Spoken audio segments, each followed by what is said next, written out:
Hello to YouTube there. I think we're on there. And waiting for Twitch to come online tonight.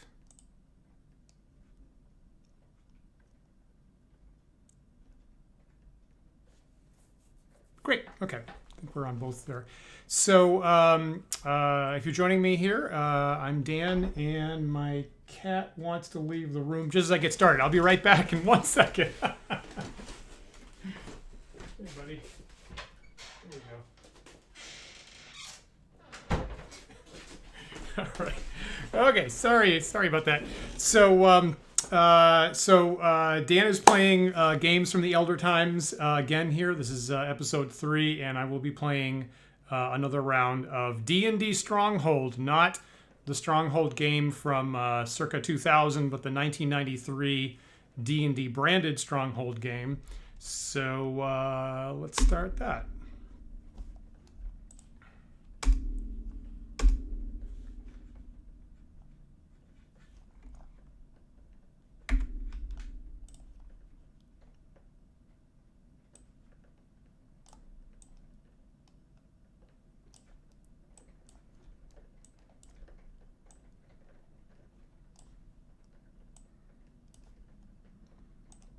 Hey, Adam. Good to see you tonight. I should get my manual with the 300 buildings that this game has. All right. We saw the introduction last time, so I will... it's pretty cool, but I'll escape out of this. And go back to the game that we saved from last week. Which I named Helgar. Yeah.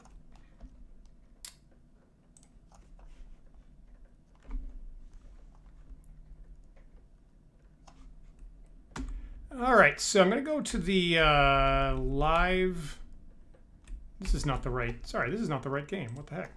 Did I not load that?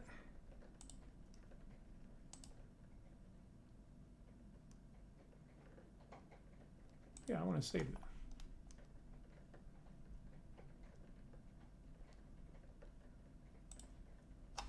Okay, there we go.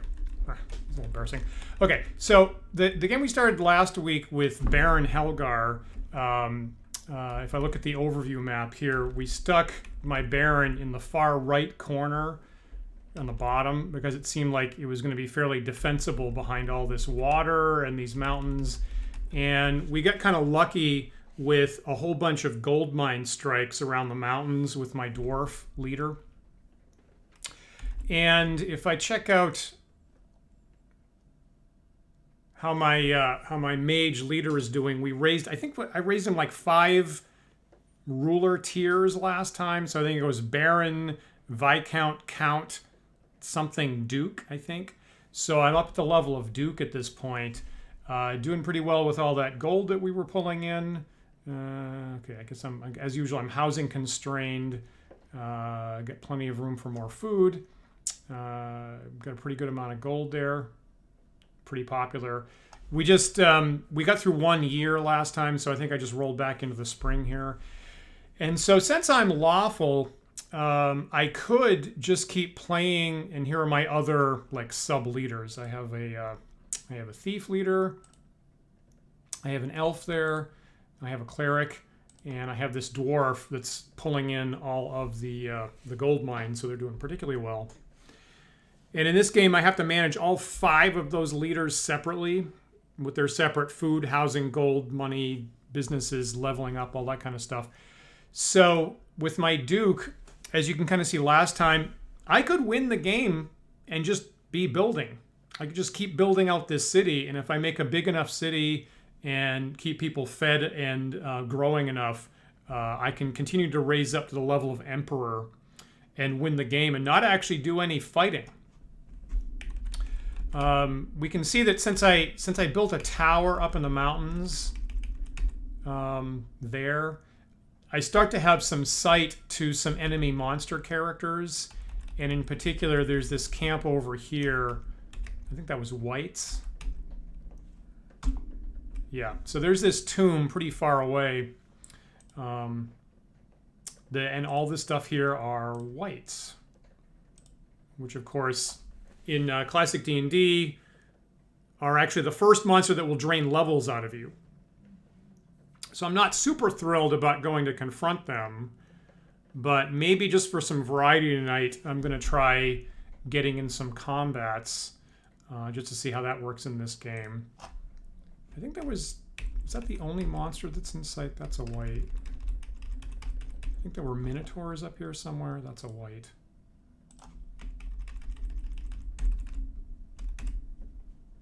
There we go. Okay, so somewhere up there, there must be a camp of Minotaurs, and there's this one guy wandering around that I gotta keep track of. And there's going to be other locations that some of this stuff is not in sight of my city, so there's probably some other stuff up here that I don't know about. Probably over here. So, yep.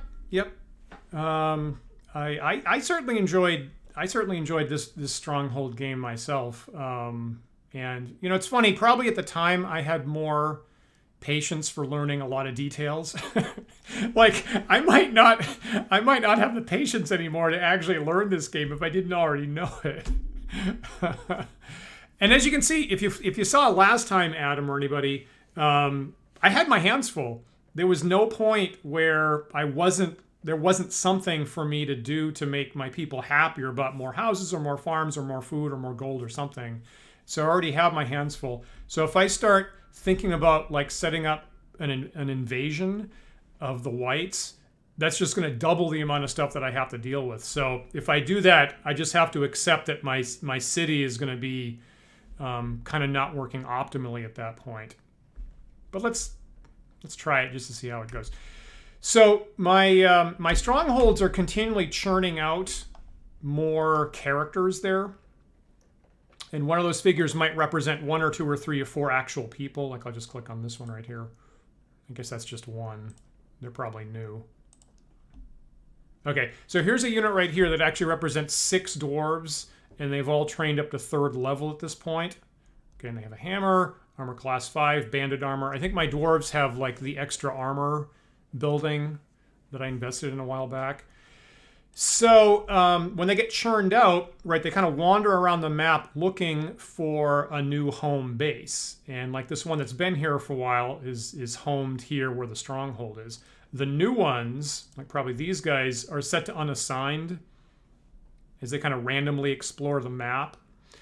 So if I go to some other location, like maybe where this tower is right here, and I set the, again, this is before, weirdly, this is 1 year before people invented the idea of click and drag and point where you want people to go, which came up with Dune 2 and Warcraft 1 and stuff like that. So if I want to start assembling people, I can click on one of these command triangles. And like for my Mage Helgar, this pink bar here, I can set how many of the unassigned characters do I want to attract to this location. So I could pick one. I guess I have 2 free mages. And I'll say, how about both of you come to this location? Now, unfortunately, I have to do that separately for all 5 of my leader types. And the other thing that I need to think about is like for my dwarves, right? The one that's on the home base, this one, right? The one that's on the home base has the highest level. Now, I would kind of prefer that be the one that gets in the fight, but it's opposite of how they default set up because that's the one that's been home there, which is why they're leveled up. So if I want to use these people in the fight, I have to click them to unassigned or ready. Ready is like unassigned, except they're not going to home themselves to any space. They're going to be my dedicated fighters. So I'm going to set them to ready so they'll come away. And then so my buildings don't fall apart, I have to set somebody else to home so they take care of that space. So I'm probably going to have to do that a couple times. So having done that, now I can go to my dwarf character and I can say, yeah, let's attract, I guess I have 6 free dwarf characters to attract here. So I'll do that. And I'll go, okay, there's nobody else here to take care of this. So I'll go ahead and track my elf free characters. I guess I just have 1. And my thieves, which I have 8 free. And my clerics, which I have 2 free. Okay, so everybody that's currently free wandering around looking for a home. And you can see on the overhead map, they're kind of lining up there as they all are walking west off to where I told them to go.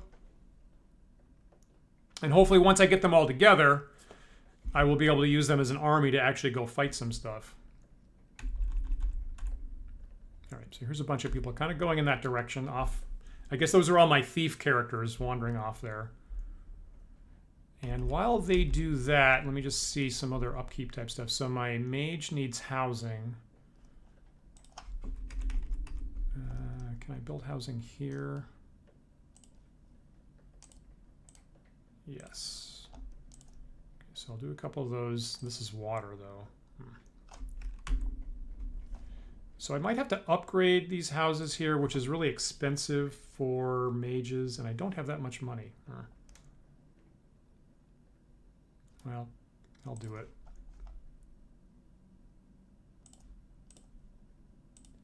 Okay, so pretty much spent all my mage's money. How is my thief doing?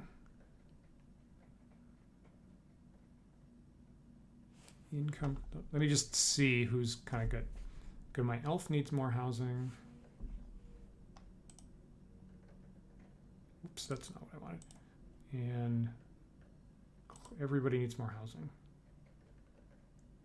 If I set that to auto build, does that just make everybody do housing? Is that what that does?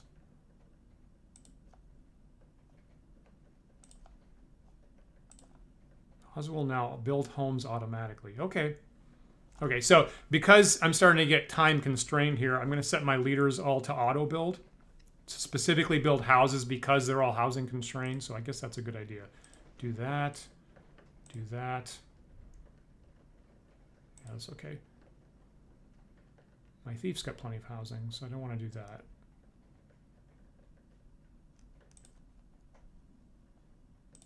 Okay. Yeah, I like the art, right? You know, the other thing that I'm almost surprised at is I think that this is all custom art. Like a lot of games at the time, they would steal art from the D&D books, and I'm used to seeing stuff get recycled a lot, and I don't recognize any of these portrait type things. So I think that these actually are all custom pieces specifically for this game, which is nice. And I agree. I like the portraits. I like the monster pictures. I really like the monster headquarter structures. Look really cool to me. Let me see who's got money. Okay, the thief's got money. I should invest that. That's my thief there. I'm going to start upgrading the farmland, actually. Geez, that's super expensive, isn't it? Maybe I'm not going to do that. Upgrade the houses.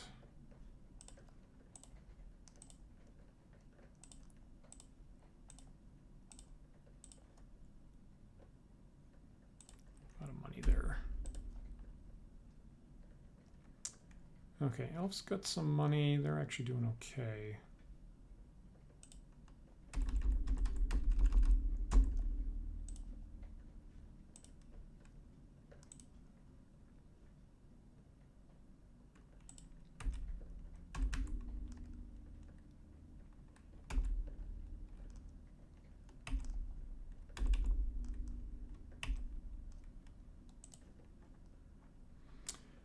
I'm going to upgrade these trees. I think I get more income when I do that. So I'll upgrade these trees just to do something there.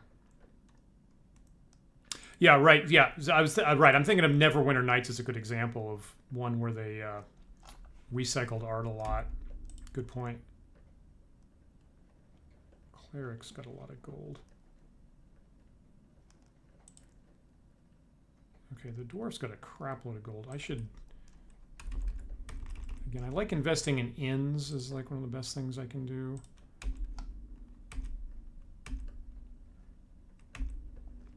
How about right here?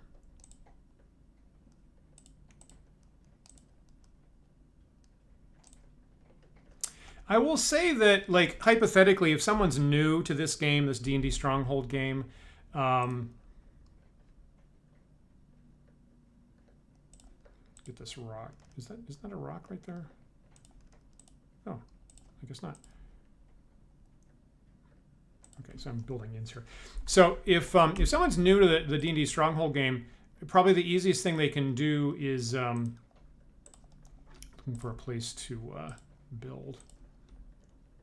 Is basically follow there's 3 tabs of housing, and so it's 3 tabs of buildings is what I'm trying to say. So more or less, you can just build stuff in the order that it is in these sidebars, and you'll be doing pretty well. So to begin with, you need housing and farmland.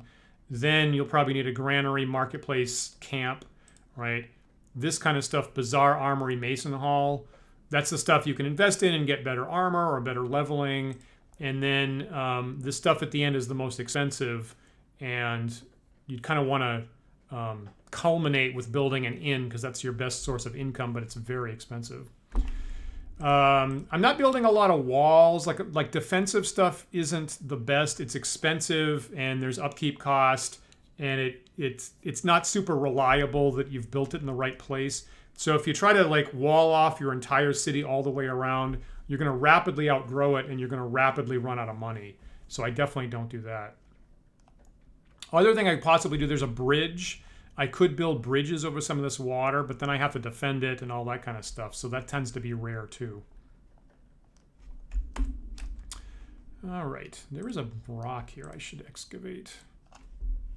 Holy, okay. So now that is a gem mine, which is even better than the gold mine.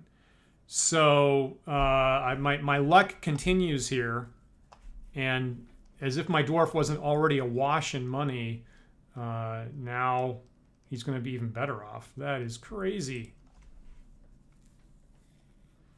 So you notice that just since I was talking, I'd spent all the dwarf's money, and just since I was talking, I think I've already made 1,000 gold there. So I'm going to rapidly start outstripping my capacity to even store the gold, which is Looney Tunes. Jeez, I should just build everything for the dwarf. Okay. Now I don't even know what I have anymore. Let me do a property look. Okay, so I've got an armory. I don't have a bazaar. I don't have a builder hall. So I should build a bazaar and a builder hall is what I should do. Assuming I have space. Like a bazaar? No. What about a builder hall? A mason's hall? No, both those need 2 spaces. So shop.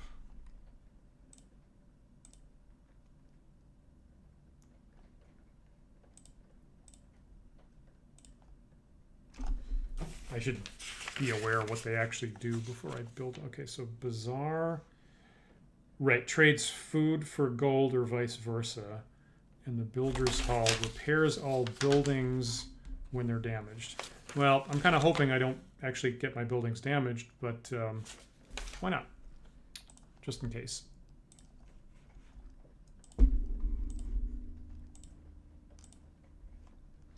I'm keeping an eye on the overhead map there to see as my people are gathering near my tower.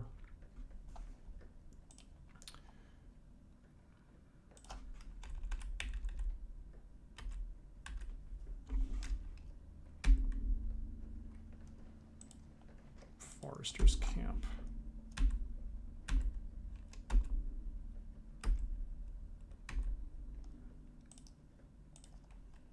You should be, this cleric should be coming to my army summons. Maybe they're new.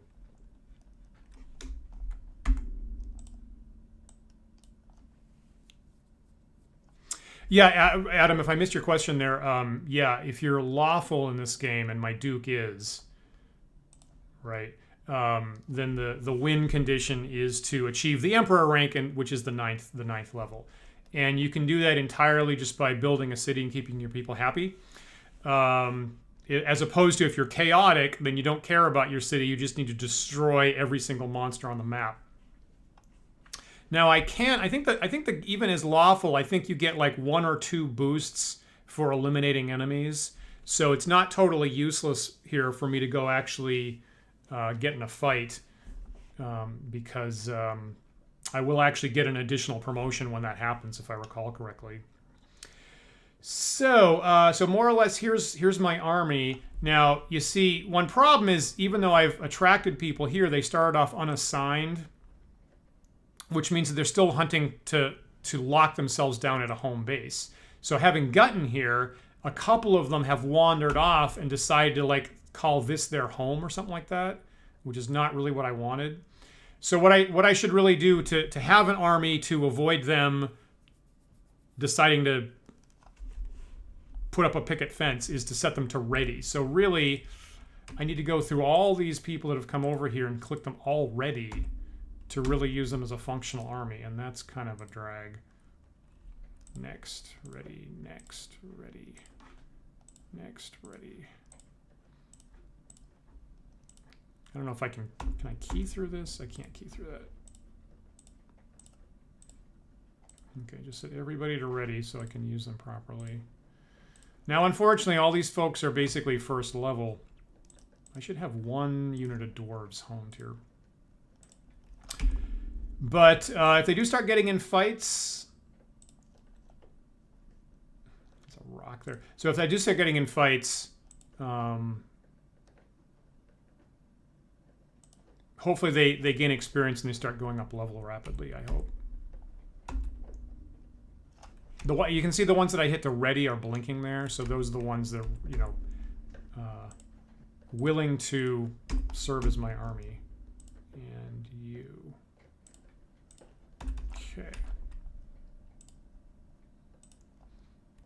I'm going to make you part of the army. Okay, that's an iron mine.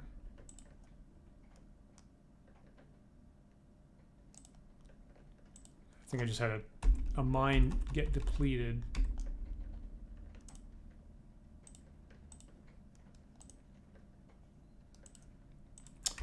Alrighty. Okay, so there's Merriman. Where are the enemies?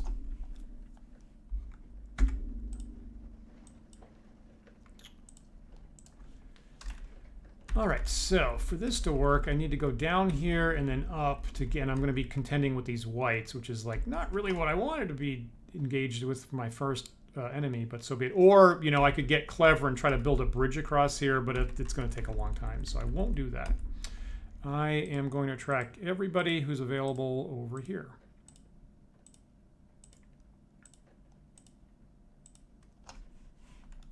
Great. Is there... I should go find the, I think there's some kind of hotkey to help me out there.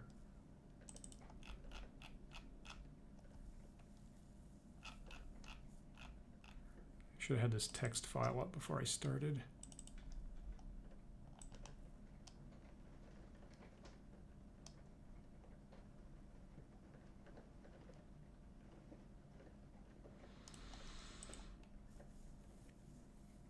Set the pyramid, decrease the magnet by 1. Okay, so I can just do right caret. I can do a greater than sign to increase the magnet by 1. So I guess I can do that. Or a plus key. Let me just test that here. Whoops. That is not working at all. I have to hit... I have to hold the shift down. That's not helpful. It takes both hands then. What the heck? Anyway, yeah, so like, you know, the interface was not stellar. Which is a plus minus work? Okay, plus minus work. I guess I'll use that. Alrighty, so attracting an army over there. And I want to make sure that all of those guys are blinking, because if somebody stops blinking, then they have decided to home themselves someplace that I didn't want. I really want these guys all on ready, not unassigned. So while they trek, I go back here and I check for more building type stuff. So the mage is really still housing constrained. This is a really cruddy place for this guy to have homed, because I can only fit one house here. Thanks, Adam. I must be one of the major scholars. You know, I feel like that may be true, but maybe we all have something like that. We're the world expert in it. That's hilarious. Okay, this is a really cruddy place because there's only one place I can actually build. So you know what? I'm going to wreck that. I'm going to salvage that house. Because that's not really doing me enough. And I'm going to unassign this mage and attract the mage over here.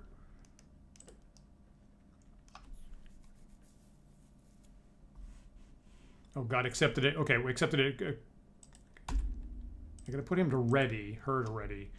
So when you are attracting people, ready types come first, and then unassigned types come later. So now that I have ready types on the board, having that one unassigned wasn't going to work.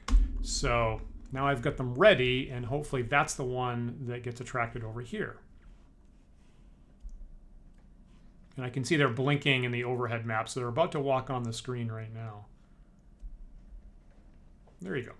Okay, so I'm happy to have these mages homed here, and now I can build like 4 rooms instead of just 1.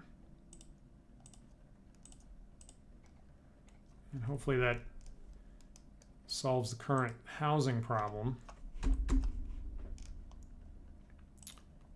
426.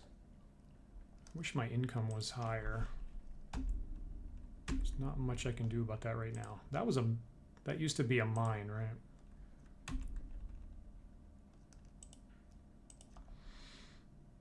You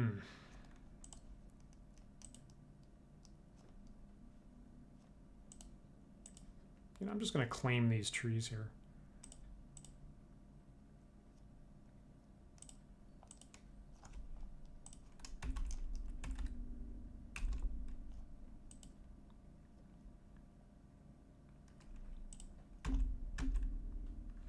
I think that was my... Oops. Okay. Now you see in the background, there's some structures that are looking cruddy. So what that looks like to me is somebody accidentally got unassigned. And where is that space? Is it here?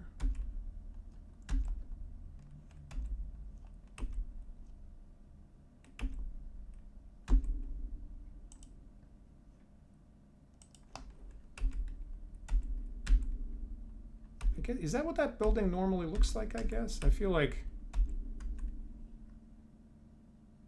I guess that's part of the bazaar, I guess? Trading post? I thought that was a building that was deteriorating, but I guess that's just... I guess it just didn't have a very good roof on it.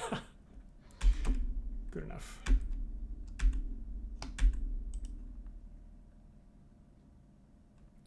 Cleric. Okay, so the cleric's got money, but not enough housing.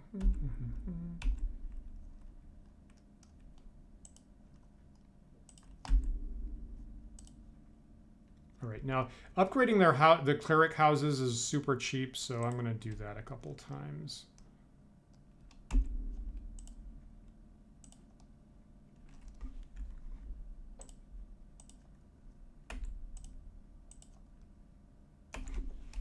Yeah, that was kind of a weird image, wasn't it?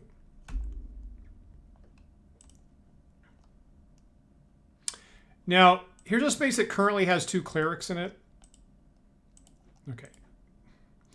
And what I'm doing here is I'm taking the opportunity for the one that's been here a long time and is 3rd level, is I'm going to make them ready and part of the army.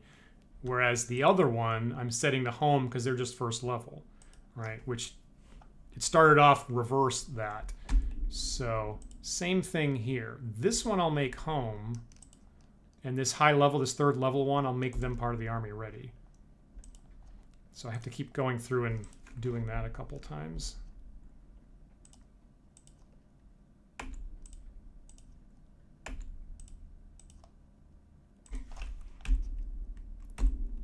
Okay. Now I fear that some of... Okay, I guess this one blinking light is really going to be a whole bunch of people on one place. Let me just go check on that. Right, so there's my army-ish. It looks like somebody's having some pathfinding problems. Oh, there we go.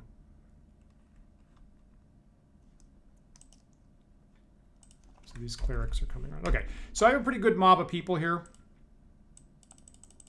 Just go through the whole bunch. And again, one figure represents more than one. So this right here is 5 dwarves, and there's 5 more dwarves, 7 thieves, 5 elves, 3 clerics, 5 thieves, stuff like that. Was that 6 thieves? And I think that that number, you know, depends on the class, so you can stack together more dwarves or fighters than you can mages or clerics or stuff like that. Oops, somebody was not ready. They were only unassigned. Let me go through and make sure everybody's actually ready and not just unassigned. That one. Great. Okay, so I don't want to be too OCD about this. You know, there's always going to be some additional some stragglers coming along, and if I wait for them, I'll just be waiting forever because there'll always be more people coming. So I might as well use this bunch right here and start to contend with these whites and try to clear them out. So how about I start attracting people to this space? It's got this white here. That's 3 whites. I think my army can at least take 3 whites. So let's do that. Guess I'll just click on that. All right, and that's how you do that. So I had to separately say, attract all my mages and thieves and elves and clerics and dwarves. What I generally don't try to do is I don't try to fight on 2 fronts. That gets really complicated because you don't know who you're attracting exactly. I tend to just fight in one location, so I can just, everybody who's available, just all come here. And, you know, you want, like you say, Adam, you want a big group like I've got, like they say in the military, overwhelming force. So I really don't want to have any question about it. Now, when I get, if I contend with the tomb here, that's going to be a lot more dicey with 1, 2, 3, 4, 5, 6, 7, 8, 9, 10, which is really representing 30 whites. That's going to be a lot more dicey. So I'm definitely not going to run right to that space. I'm going to, A, personally remember how to fight in Stronghold, and B, try to level up my characters a little bit more. Okay, it looks like we are about to... right, and they're not going to come all together. They're not going to get there at the same time, so I'm going to start to have characters get on screen here, and they'll start to actually engage in like a standard D&D combat here.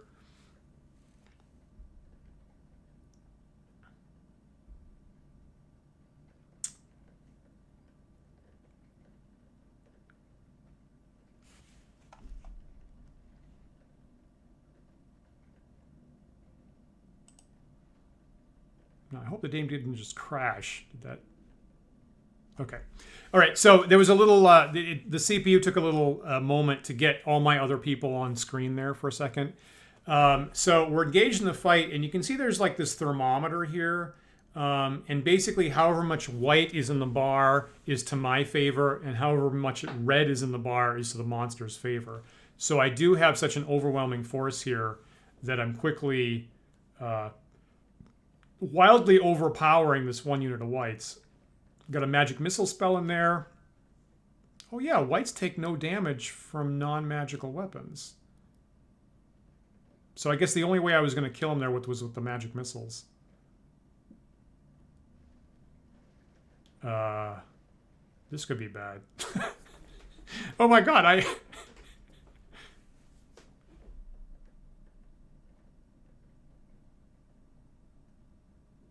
it's possible that none of my characters can affect the whites. Oh god. Even though I obviously wild. Okay, so basically I just have to wait here until people hit him with magic missiles, I guess.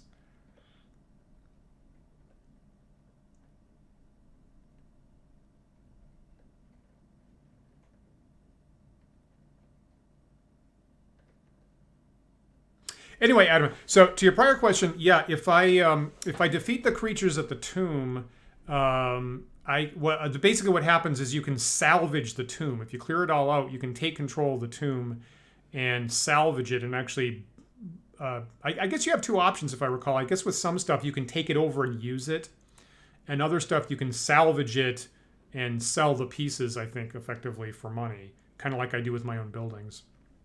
Now the problem. I think okay, somebody just got drained to death here and they just disappeared. That's unfortunate.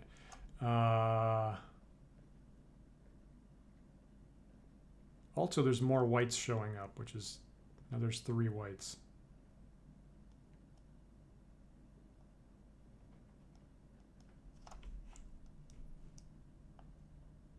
Of course, if a white hits a first level thief or something like that, they're just immediately dead because you lose the 1 level that you have.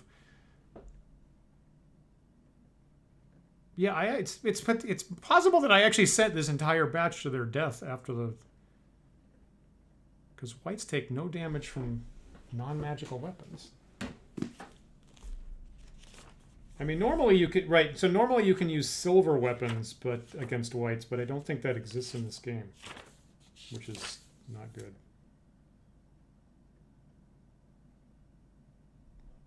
I'm just looking up my old school D&D book to confirm that, right? Silver weapons would work, but that's not a thing.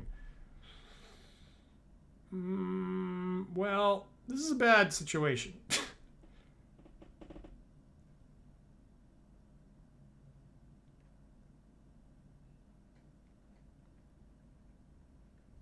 Now, one thing that this game is a little bit liberal about is obviously in old school D&D, like a first level mage would only get 1 magic missile per day. That would be it. You go in, cast a magic missile, you're in. That's it. This game's a little bit more liberal about like you have the spell available and you can keep recasting a spell that you have, which makes sense. So you see my mages casting several magic missiles. If I have at least a 2nd level cleric, they can walk around doing a bunch of cure light wounds. Which kind of makes sense for this game because it would be a little bit odd otherwise. Now I'm actually losing this fight, right? The red bar is slowly creeping against me because almost all of my characters can't affect the whites, and they're slowly wiping out my first level characters. Am I at least doing anything? Okay, so at least like that unit used to be 3 whites and now it's 1. So I think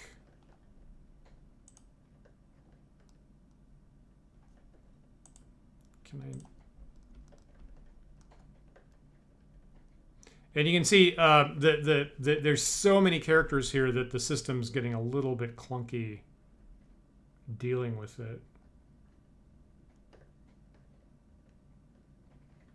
Yeah, there's 3 units of whites here, right? There's 1 on the bottom left, there's 1 mid left, and there's 1 on the right.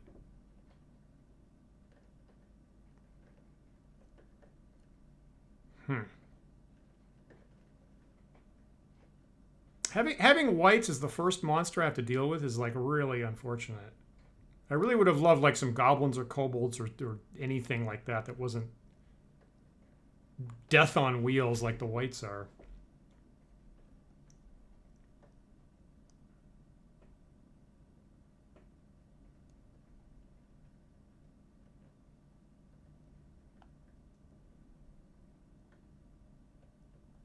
Trying to see how these... Cannot get the eyeball on that unit of whites to see if there's 1 or 2 or 3 of them over there.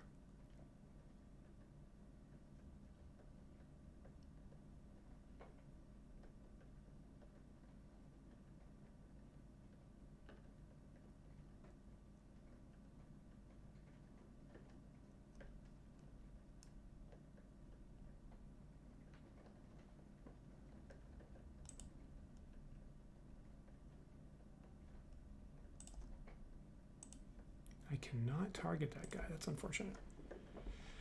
Yeah, how do I... Right, so that is a question, right? How do I get magic weapons to my henchmen? That's a good point. I might have to withdraw here and start making that happen, right? There's a particular building that I think I need like to get 2 upgrades on, and unfortunately I have to do it separately for each friggin' character type. So I might have to build like, if I want everybody to have that, I would have to build like 5 of this building type. And there's more and more whites coming too. Okay, so that red bar is getting longer and longer. This was a bad idea.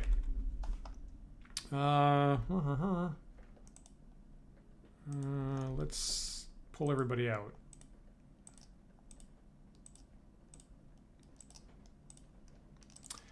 That's old school D&D for you. It doesn't pull many punches. You just might be screwed sometimes.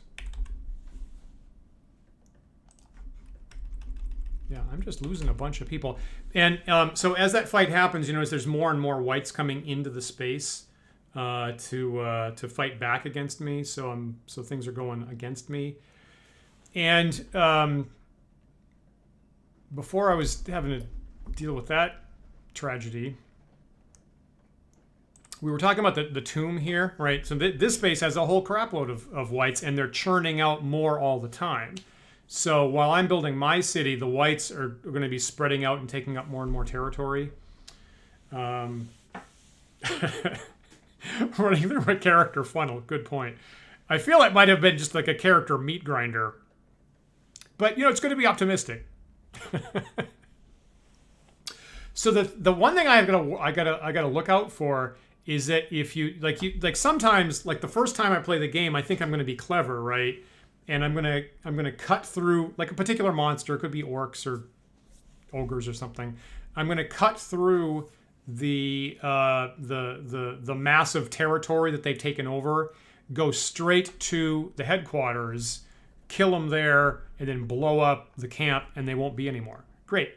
Seems like a great thing. The problem is when you do that, then every one of that type on that board just makes a straight run for your city. And quite frequently, the number that's on the board is way more than you were fighting at the headquarters, and then your city gets totally overwhelmed as a result. So you actually have to be kind of careful about degrading the monsters in the open territory before you try to take on their headquarters, because everybody that's left is going to go take revenge on your city. Yeah, so that's gonna be a while. You guys are still here, right? Oh, you know what? Okay, so I need to undo the magnet bars here. Make sure nobody wants to be here.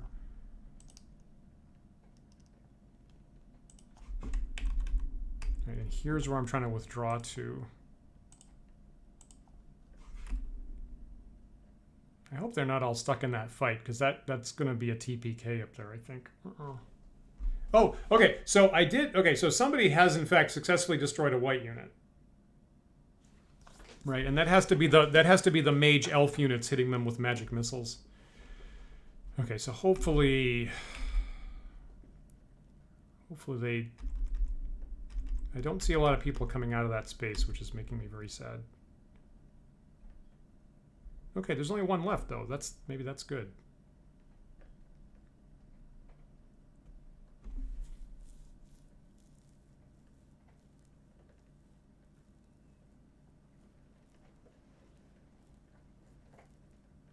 Yeah, the first time that I accidentally triggered a monster invasion, a mass monster invasion of my city by destroying a headquarters, I was very unhappy to learn that fact. The monsters in this game have 3 different intelligence levels. There's like low, medium, high intelligence level, and I think that you know, the higher the intelligence it is, the harder to beat them. To the extent whereby the game only gives you 1 promotion from destroying a low-level monster, 1 promotion from medium, but they're willing to give you any amount of promotions every time you kill a high-intelligence monster. So,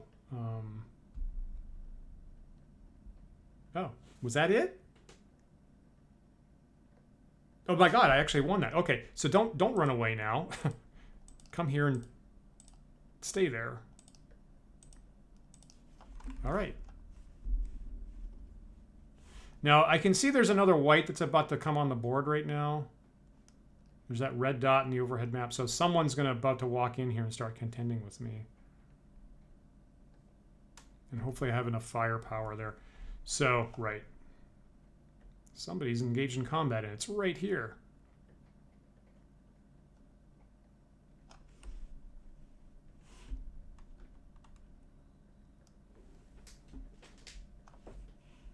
And I'm getting a whole bunch of messages here as it has to tell me about every single individual unit that's engaged in melee. Anyway, I'll just trust that they can handle that, and I'll go do some other stuff. Okay, so I was attracting people here, and I don't want that anymore. I was trying to run away here. Now I don't care.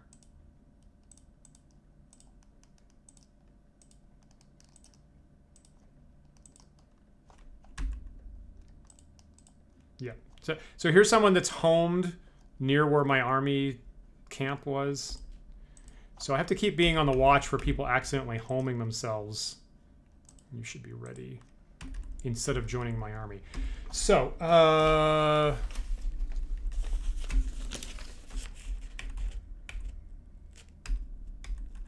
is my army? That's my army, right? See, they're starting to, so having, I want them here. So having completed a fight, they kind of start wandering off in different directions. Huh? What does... Okay, it's the armory, right? The armory upgrades... No, that's armor. Not the mason. The forge. Okay, so first level forge repairs broken weapons, and the first upgrade makes +1 weapons. That's what I need. I need a forge with an upgrade. Okay, so who's got forges? I have no forges. And, you know, I've shied away from that because they have an ongoing upkeep cost all the time. Which is a money problem. Geez, they have a really steep upkeep cost, actually. So, how about I do that just for the dwarf? Because they're the super rich one. I think that's what I'm going to do. At least have the dwarf go make a forge.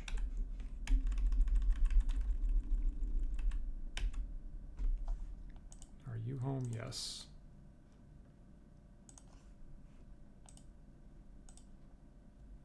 Forge.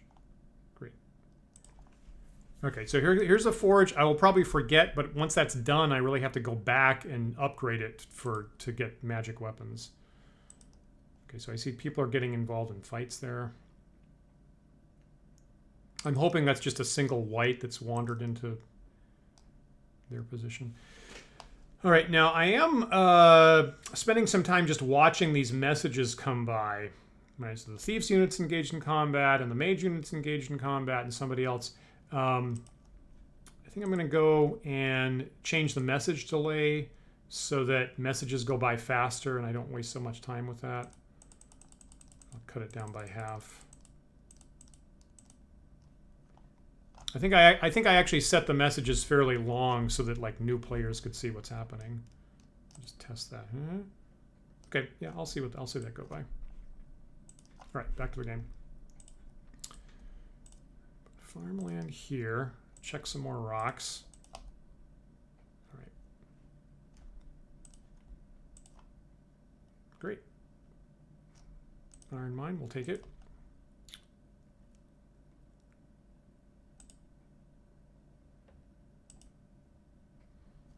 Builder's Hall. I already did that, right?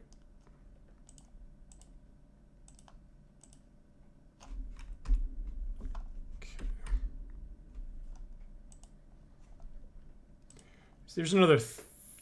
Well, actually, that's right. That's the thief that I sent scouting early on. That I actually did that.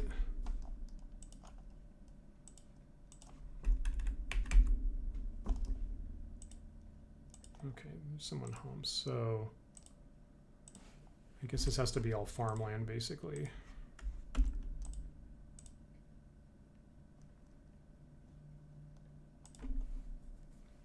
Right. So once again, my dwarf has pretty much maxed out their gold vault, so I have to keep an eye on that and keep spending it.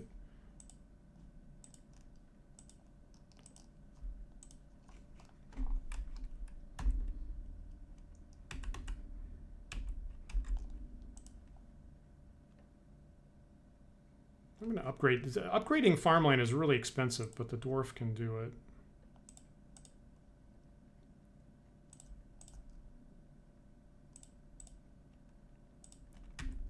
Do that.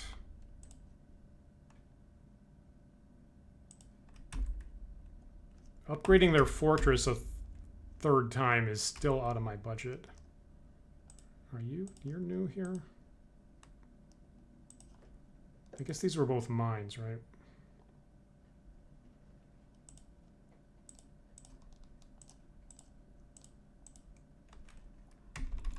Okay, let's see how my army is doing. Some people having some minor pathing problems. All right, so there's an army and there's one white. How about I go kill them? Or send them back to death? I don't know what I'm supposed to say there.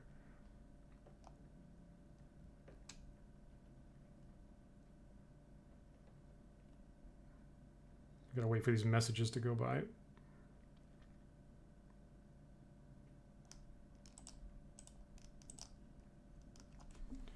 So this is usually, I have to be kind of strategic about wiping out like the stragglers one at a time before I can even think about taking on the headquarters. Oops, actually that one attacked me. Where'd they go? Oh, I guess I already eliminated them? That was fast. Okay, I'll take it.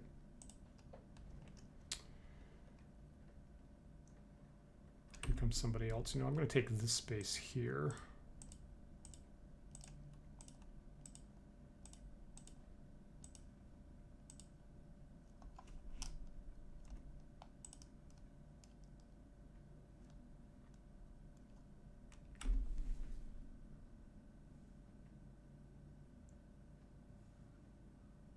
Yeah, it seems to be getting a little bit easier, right?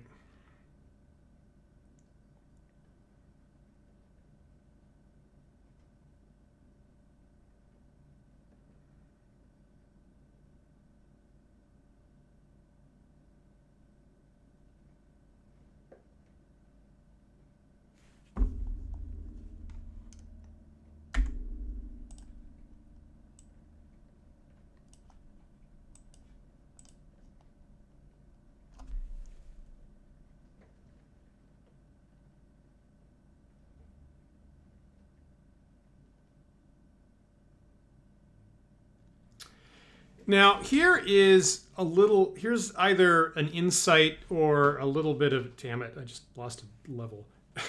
Oh, web. Okay, so so of course web is a spell, it's a second level spell, right? It's available if you're a third level magic user. So apparently someone's high enough level to get web. And I can see that white is actually locked in place for a while. So maybe that'll at least prevent my guys from getting wiped out while we hit it with magic missiles.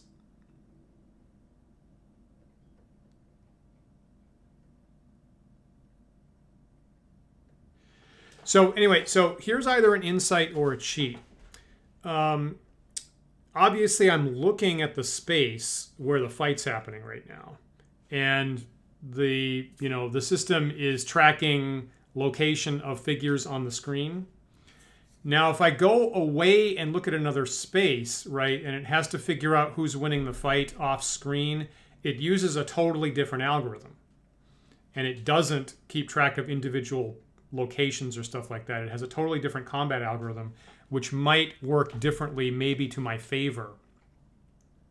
So sometimes, the white got out of the web there.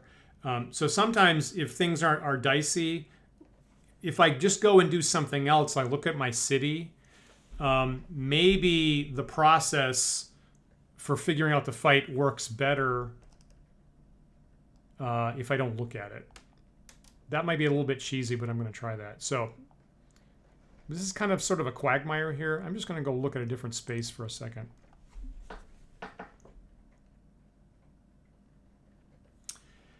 Great. You see the white just got destroyed. You see that? So pretty much like about 2 seconds after I just looked at a different space, the other algorithm kicked in and then I actually won the fight. Now, that's a little bit cheesy, but I'm going to think about that just for a second. You know, that's a common problem in, oh, here we go again. That's actually a common issue in a whole lot of like D&D or role-playing games, is you have one system for playing out the fight in person live, and then you have another system that's more abstract to play out the fight, you know, quicker if you don't have characters actually involved. And there's a common problem that those two systems may not give the actual same results if you're using two different systems. And it's on my mind a lot because, like, you may know, before D&D there was this game called Chainmail, which is just about medieval fighting armies. And if you switched, you know, right, and then that evolved into what we have for D&D.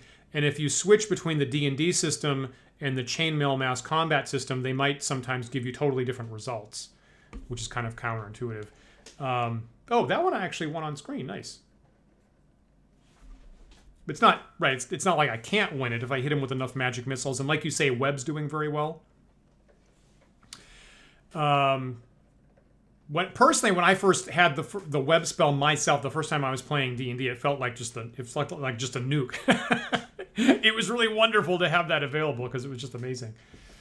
And what else? Like in the Beckme era, like in the 80s, you had Basic Expert Companion, and there was this system called the War Machine, right, to handle big fights off screen. And again, it used a totally different system that gave totally different results than the actual D&D game itself. And so that's something that I kind of grapple with as a DM of, like, I would like those systems to kind of be compatible and not like be totally out of sync like that. But it's a common issue of, like, do you want to play it live or do you want to just hand wave it? And that's what happens.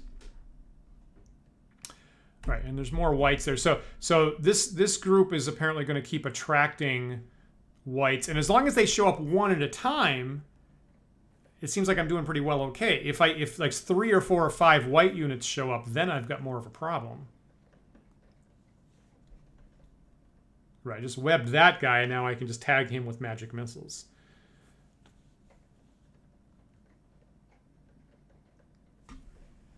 Which is nice.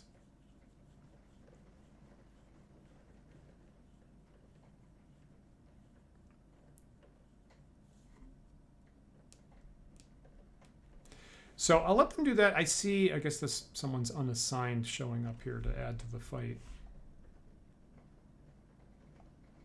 Okay, so while they're doing that, I'm going to go do some city stuff, and hopefully the white gets wiped out as a result.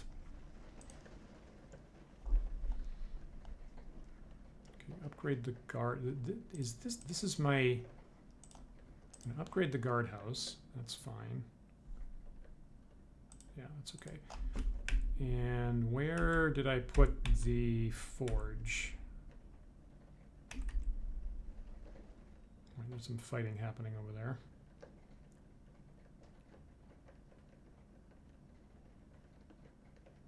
Right. Exactly. And if you really want to be cheeseball about that, like potentially if the formation in the live fight is bad, you jump to another space and the game just deletes that information because it only really tracks the one live space, and then immediately come back and it will have reset the locations of all the characters that are still alive. Right, so if somebody got surrounded and you didn't like that, just jump away, come back, and it just resets everybody. Which again is very, very cheeseball, but the system at the time didn't have enough memory to literally track all the characters' individual locations on the entire Overland map.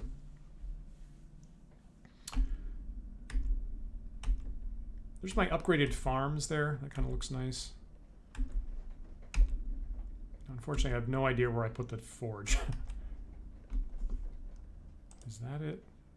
It's yeah, right. That's the beginning of a forge is what it is. Now, to make that go faster, I'm going to use my priority pyramid here and put build to the maximum level. Okay, so hopefully that forge, which is on the way to getting magic weapons, will go faster as a result. Still got the money coming in like crazy.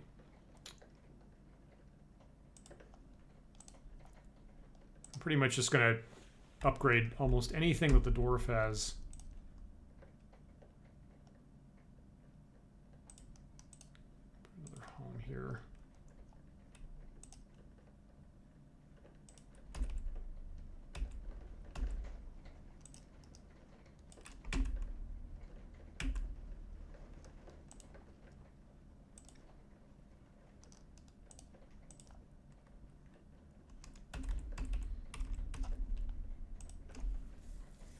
mage income is really not good. And again, I'm already housing constrained again, which I hate. I really need more money for the mage. Okay, this is a new space, right?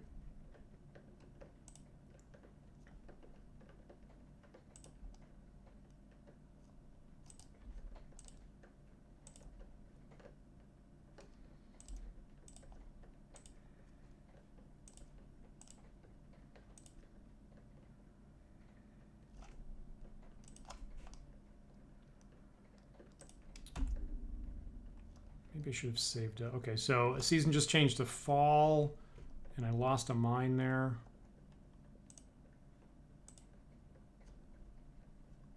You're home, right?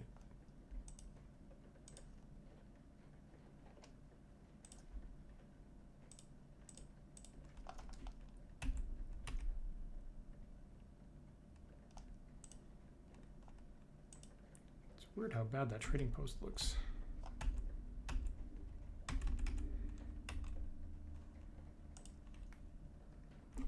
$60 income.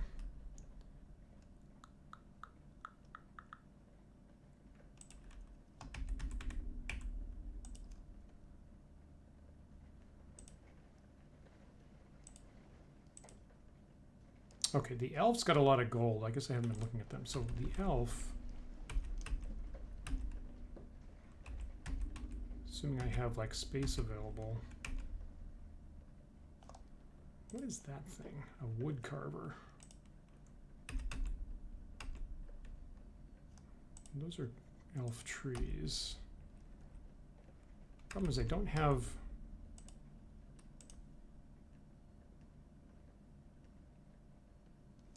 Why is there a dwarf over there?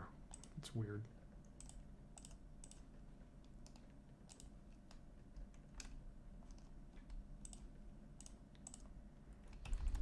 Okay, so if I had a free elf, now you're free, right? Okay, good. So and a free space. No. But you're a dwarf. Why are you here? What? Oh, right. I've got them on auto build. That's what's happening. They're wandering around auto building.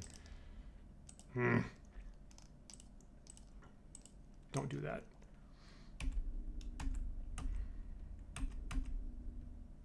Okay. It's a good place for an elf to build. So draw an elf over here.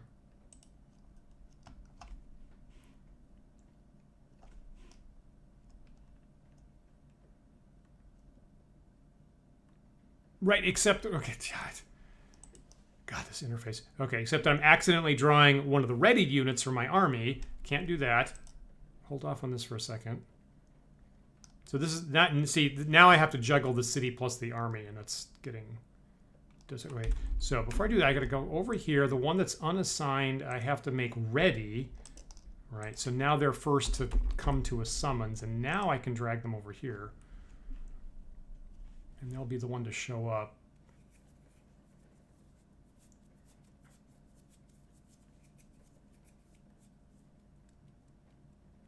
Now, should I sit here and wait for them to show up? Maybe not, but I'm worried if I go do something else, I'm going to forget what I was doing here. So I kind of want to focus. Okay, whites are being destroyed. I like that.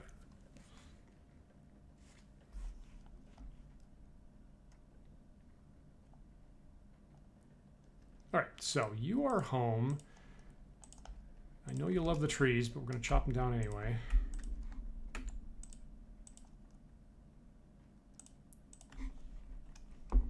So I can build something that really makes a lot of money, like an inn for my elves.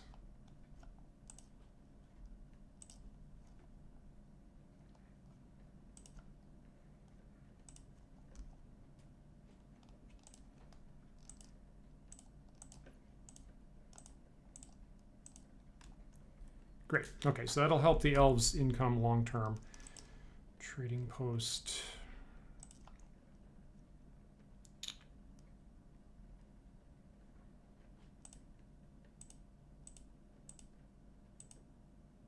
All right. So I almost think at this point, I feel like I'm probably going to just let people's money get up to 2,000 and buy them an inn. It's probably what I'm pretty likely to do. While I go focus on fighty type stuff. There's a lot of rocks here. Let's look at this. Great.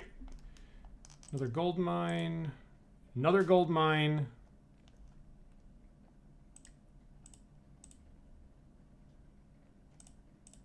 I think it has to be farm mine. So if you look at the couple of episodes that I've been playing, I mean, you could play a whole bunch of games of Stronghold, and like probably I'm getting as many gold mines as like 3 normal games. So that definitely makes this a lot easier on my part. Okay, so is this the fight, fight, fight, fight, fight, fight?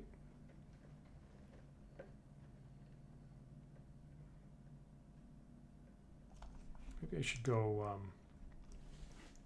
I'm going to go reduce the message length even more there. I have it again. 2, 3, 4, 5. Okay.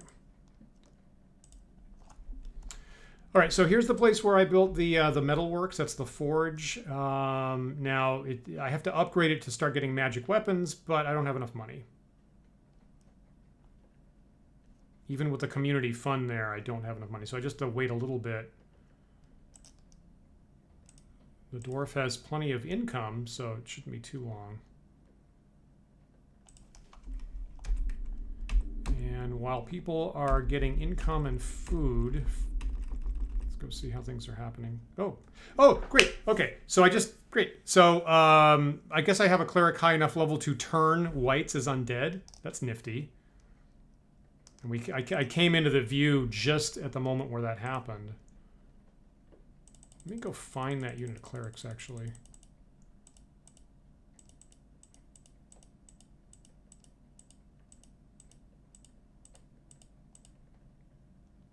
I guess they've wandered off. There's a bunch of clerics here. All right, so there is a unit of 3rd level clerics. Right, so I can't hit the whites with normal weapons, but I can hit with the magic missiles. I can web them, and my clerics can turn them and actually destroy them, as a matter of fact, if they get high enough level. You're right, yes, Adam. Clearly, it's my dwarf character that's finding all the mines, and I do think that they have an advantage to that, and that's specifically why I put the dwarf stronghold by the mountains. Right, which is where most of the rocks are. So I did do that intentionally, and that is paying out. Even so, I feel like I'm getting super lucky. All right, so you see that I have degraded most of the whites on the map, and like either I fought them or they've come to me and gotten destroyed. So I'm slowly degrading all the stuff around their stronghold. I want to make sure people aren't. See, this one's still getting homed by accident. So I got to kind of make sure people don't do that. And probably he is, yep. And he is, yep. So people that used to be unassigned are picking this for their home, which is a terrible choice. And the rest of my army is kind of spreading out, kind of wandering off if I don't manage them. Okay, so there's more whites here. How about I come over here and wipe that unit out? Not entirely sure. I actually want to do this. And there's a big danger here that my slightly undisciplined mob is going to wander into that headquarters space where the tomb is. And obviously anybody that does that's going to get destroyed.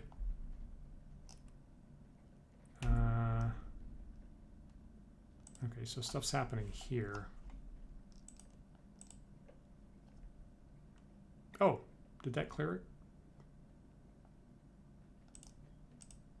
Okay, definitely don't want my clerics to lose levels or die.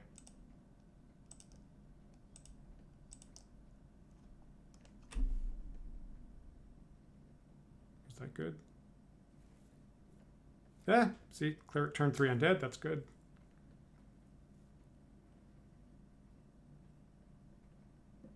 This is some high stakes fighting. There's a lot of like save or die stuff going around. Like either the turn undead works or it doesn't. The web spell either works or doesn't.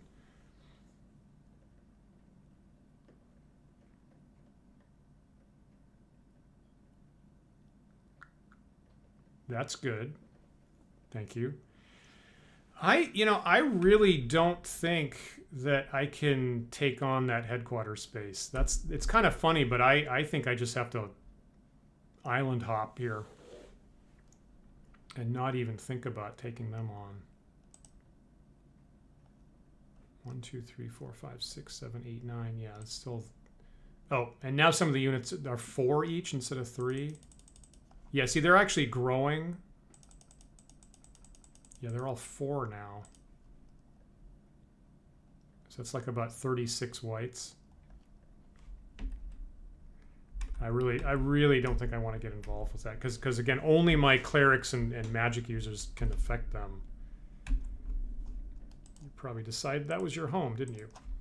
And probably you too. All right, let's look for other evil things to get rid of. So, so having moved in this direction, right? I can see some more stuff on the map. Is my sight line? That's just a wandering white there. What else is there? Okay, so this is more whites. Someone's built a bridge here. It looks like. Yeah. Okay. So isn't that interesting? That so here's where the edge of the Minotaur nation is, I guess. And they build stuff. They build houses. They build farms. They've built a bridge here. It's not really going anywhere. It wasn't the best location for a bridge, but these the undead aren't going to do that, but these other creature types might actually be building stuff in places around the map. Those are white. So there's more Minotaurs, more Minotaurs. So you can see in the far background where the Minotaur castle is. It's kind of way in the background. That's beyond my character's sight lines. So if I try to go look at that space, it's only going to give me the overland map. But you can see that it's, yeah. I tried to do that. So way in the background, that's going to be the Minotaur castle. And there's probably a giant mob of Minotaurs around there. Yeah. It's interesting. I'm actually used to having more monsters in sight that I'm getting. When I started this last week, I set it on the medium difficulty level. Oh, that's interesting. Okay, so here's a new monster type. Can you guess what that is? Before I click on it, Adam or anybody, can you guess what monster that is in D&D? Hey Perkins, how are you tonight?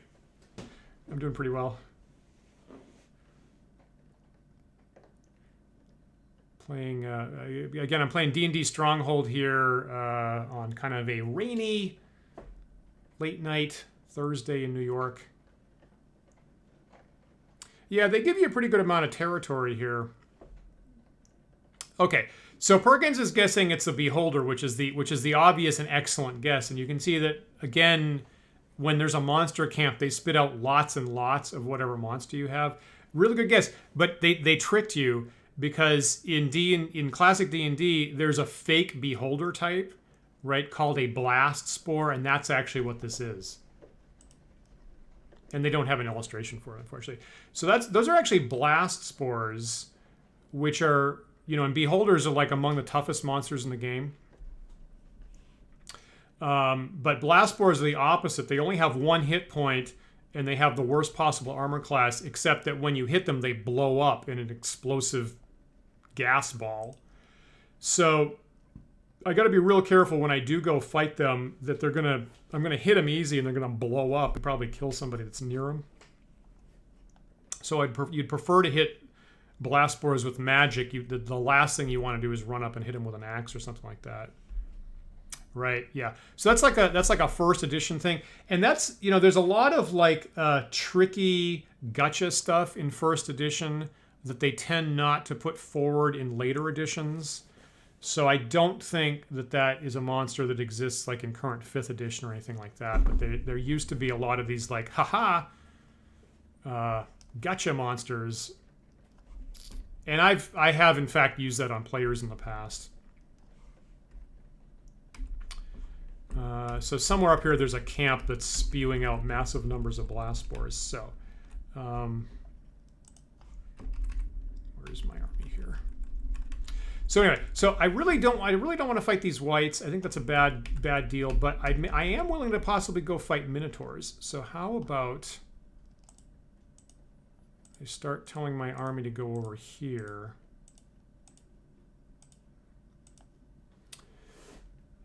And I'm being real careful to attract them on a line so they don't accidentally wander into the white headquarters. And then I can kind of move up here and engage the Minotaurs is my idea. Now I have a whole bunch of guys who have wandered off and they're kind of having trouble pathing, unfortunately. But there's not too much I can do about that.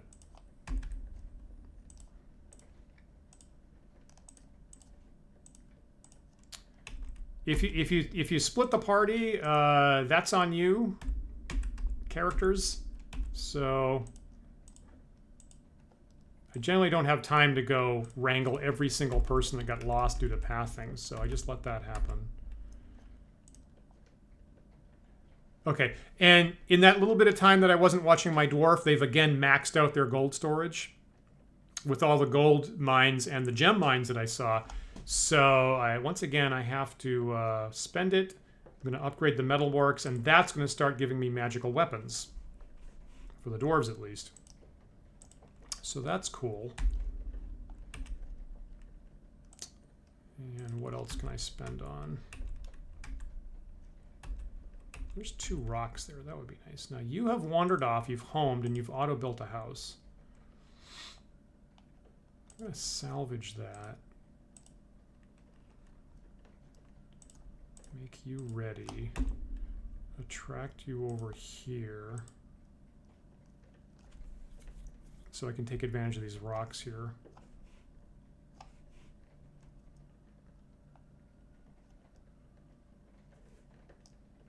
Okay, so you're home. Build an inn here. Check these rocks. Okay, there's iron. There's more iron. We'll take it.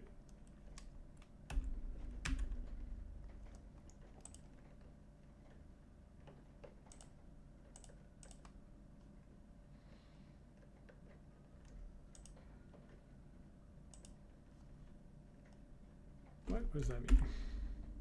Oh, it has to be farmland. So, all right, it's been a while since I used this. So you remember that near the start of the night, because I knew that I was going to be engaging in some fighting, I set my leaders to auto-build so that people automatically found new homes and built a house. The problem is it's not super efficient because they only build one house. That's it. So that's, I guess, why. I guess I'm remembering why I don't normally have things set on auto-build, because it's incredibly inefficient. But I guess I'll use this space for more farmland, I guess. Because they wander off, they build just one. And I'm like, I don't want you to build one, I want you to build like a whole bunch. But so be it. Yeah. Right, and a while back, Perkins is reminding me, right, the blast spores blow up, they kill you, plus they infect you for more blast spores. It's like really nasty.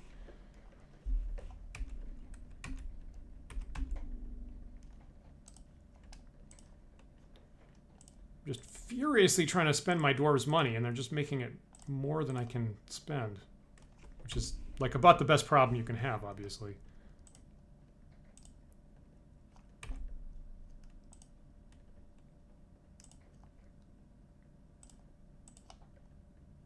I suppose if I was going to play a game again, I would probably make the dwarf character the top leader. And there's more gold. Great. And then, again, put them near the mountains and then have them actually lead the whole team. Chop that down.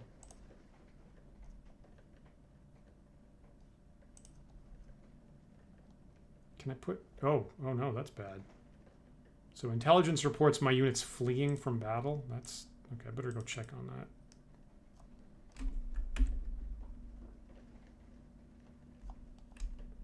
Just put some houses there. Okay. Ugh. Okay, juggle, juggle, juggle.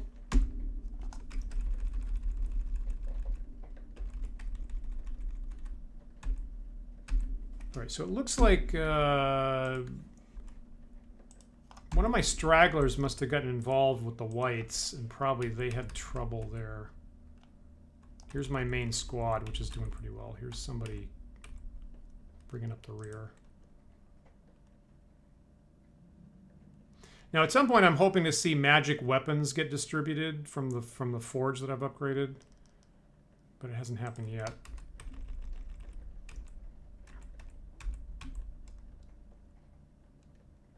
All right, now that is a thief unit that's first level and is about to get wiped out. Yeah, they can't do anything against them. All right, I don't want to see that. That's an unhappy situation. So let's bring the army up here.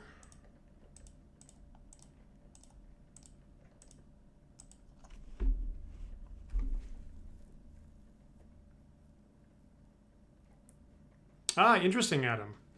Interesting. Now, did you have to customize the blast spores for 5th edition? They're not actually in any in the official books, right?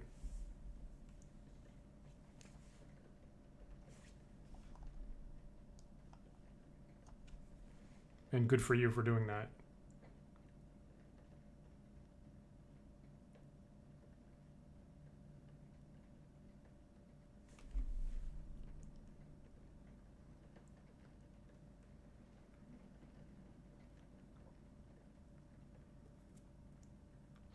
Likewise, like kind of on a similar theme to the blast spore type monsters, you know, in first edition had like, you know, there's green slime and there's rot grub that digs into your flesh and into your heart and insta kills you, and there's ear seekers that are kind of the same thing. Yeah, cool, awesome, good for you.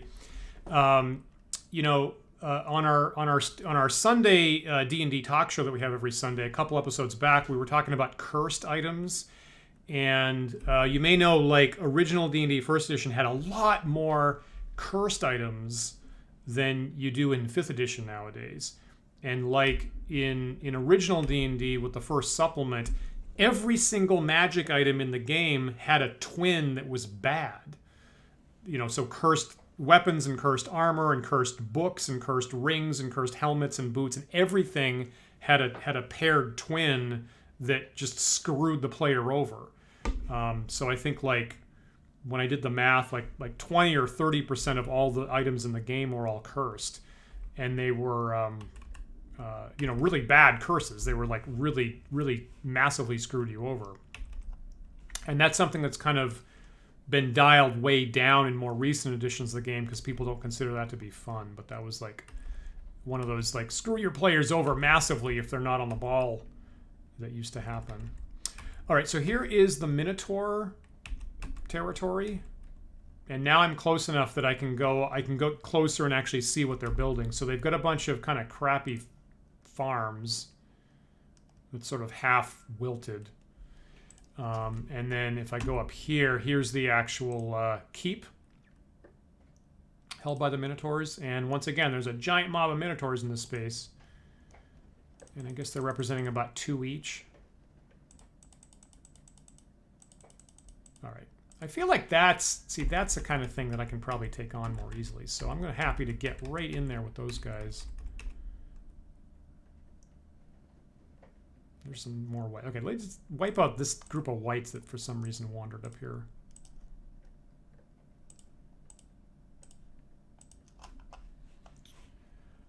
Okay, and while you're doing that, and of course, you know, it's fall. It's the end of fall here, so I'm about to roll over into the winter. Oh, geez. Okay, so here's where all the monsters were, right? See, I'm used to seeing a lot of monsters around me, and the fact that I put my city in the far right managed to keep me away from most of them. So this is what I'm more accustomed to seeing in Stronghold, is lots of monsters. So up in the top left, we know there's the Minotaurs. Are these all blast spores over here? So I get updated about that one unit of whites that I'm confronting. Oh, what is this? Okay, here's skeletons. See, skeletons are weak, right? I wish that had been the first thing I could fight. I would have been perfectly happy with that. But there's a giant army of skeletons being spewed out of this, which is another tomb. All right, I just lost a cleric unit there. And then what is over here? Okay, so this is where the blast spores are being spewed out. Right, and every single one of these red dots is a unit of blast spores. And let's see what their headquarters looks like. Okay, so their headquarters is kind of this shapeless giant mound with a really creepy, icky, wiggly, floaty, levitating bunch of gaseous hydrogen monsters. Yeah, that's a good point, Adam, and I think we were talking about that on our talk show. Is it's really more interesting if there's a trade-off. It's kind of nice, but it kind of hurts you, and the player has to make a tough choice about that. I think probably most of us agree with that nowadays. Very smart. Now, you see, one problem I'm having, and I guess in real life you'd call this a supply line problem, is I've sent my army way out. I'm just looking at that thermometer there. I've sent my army way out in the distance to perform a fight, and the whole time that I'm doing this, I have, you know, more stragglers being drawn from my city, and the problem is that they're wandering into the space with the whites, and when they wander in like one at a time, they're getting destroyed. So, you know, you might think about how to avoid that, but it's just usually just, there's going to be some casualties and I just deal with it. I think some people have, decided to pick these as their homes, which was not a great place. Guess they're okay. Good point about foreshadowing, Perkins, right? That's probably true for, like, you know, new types of monsters. You want to give them some kind of clue, possibly cursed magic items, right? You kind of want to give them some kind of legitimate choice that they're making before you just throw them down a 100-foot pit or something like that.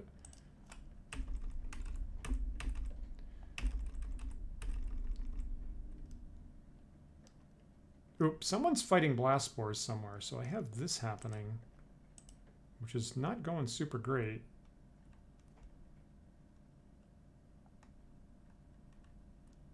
That was supposed to be just a side issue. Why are you guys not going there? You guys should... Okay.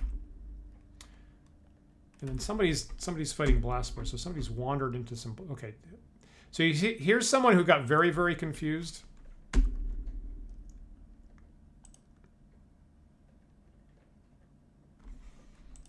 These 4 first-level thieves. And unfortunately, they've wandered off into this place between the blast spores and the skeletons. So that was unfortunate. I'm just going to watch this.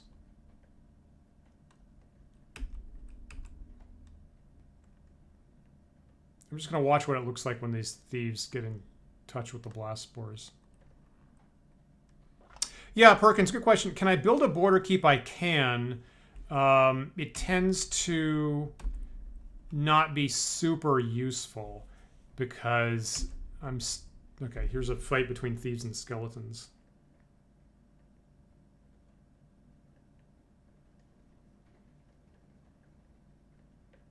Fairly even.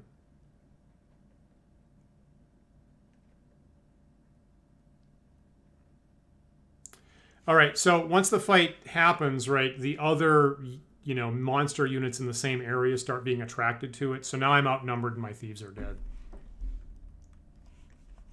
But that was going to happen. Yeah, the fortifications tend not to be super useful. It doesn't really help the fight at all. I'm still going to have to fight them in the open just the exact same way. And if anything, it's just going to, you know, if my guys get killed, it's just going to delay the monsters as they take a while to degrade it. So sometimes a tower is helpful for extra sight. You know, I can build walls. I can build walls that just like keep people out until they get degraded. But you got to build a lot of walls, and there's an ongoing upkeep cost, and it's incredibly expensive.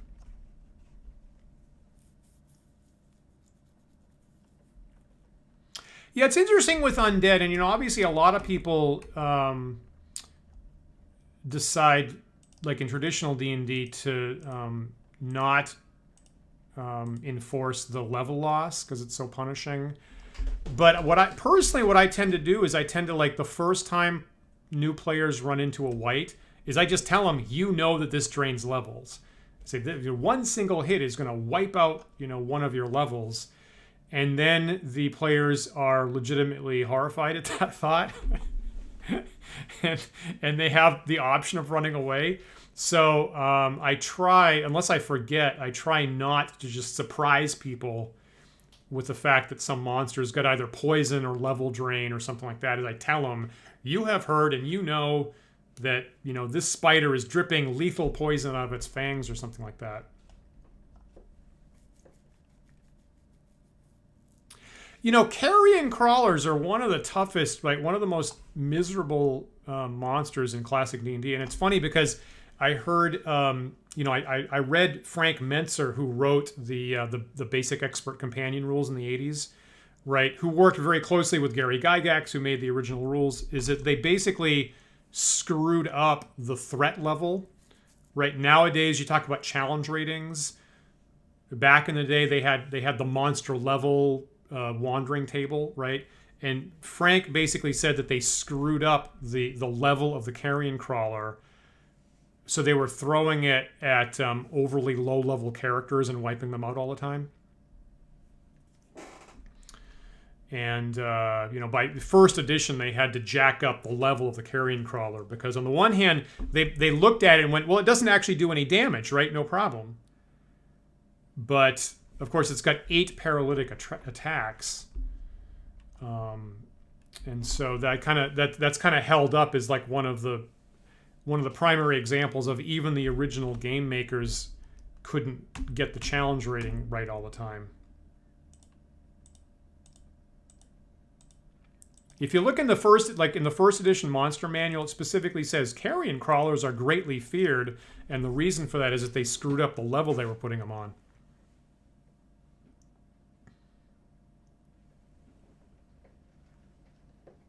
Great point. Yep, great point.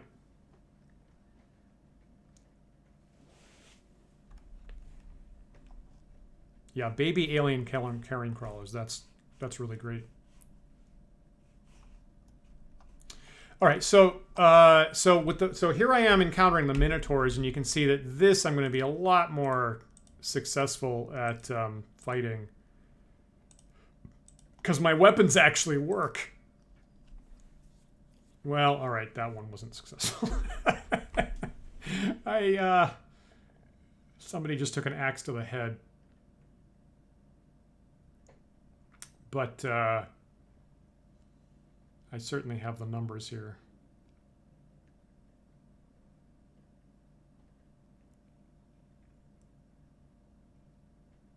All right, and you can see my my clerics are going around curing wounds now.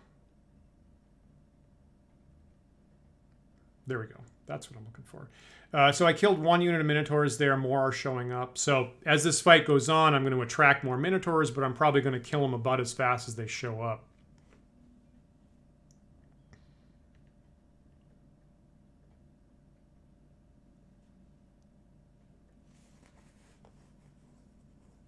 Great.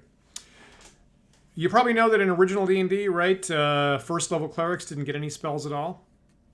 So I had to level some of my clerics up to 2nd level before I could get the cure going.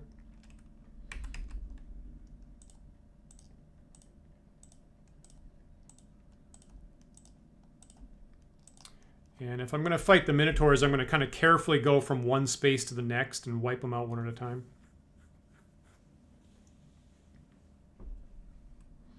I like that, Adam. I like that a lot. I saw someone on a blog recently refer to original D&D as, what is it, like gritty survival horror? Particularly at low level like that. And it really wasn't pulling any punches.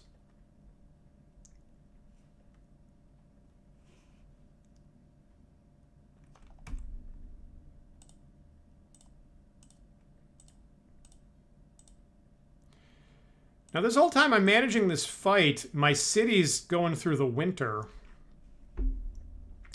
And I really probably ought to, I still haven't checked on how people are doing, so I really ought to go and check. All right. And again, like in the winter, because of the lower food production rate, like my mage character's got 80 population, but only 55 food production. So while the winter's going, I'm going to be taking food out of my food storage. I have quite a bit, so it's probably okay. Also, I have a bunch of gold there. I should go use that. And my thief has negative income now. That's a little dicey. I hope they get through the winter.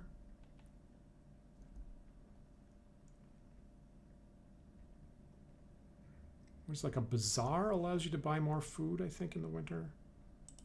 They might need a bazaar. Okay, my elves have plenty of money, and they're the one type that actually makes even more food in the winter than they have population because of their excellent forestry skills. Cleric's got plenty of food in the bank. And now that could be a problem. That could be a problem. I've got my dwarf, I've built up to 230 population.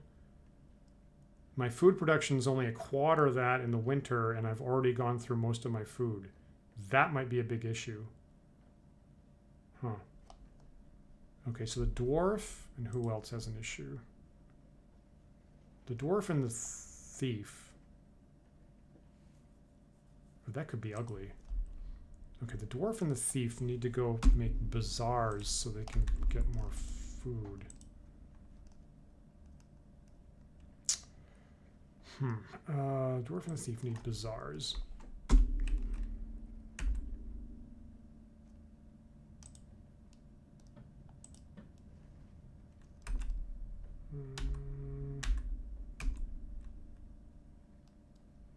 And there's fighting, of course.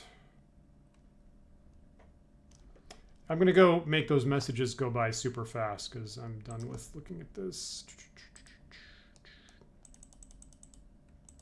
Okay, so there's minimum message time there.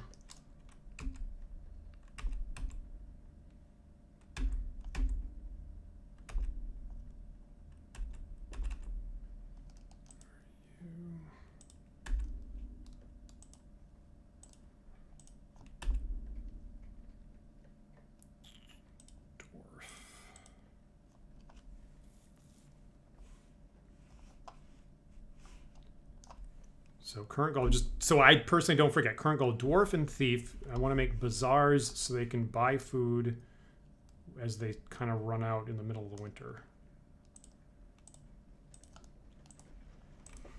Trees come down.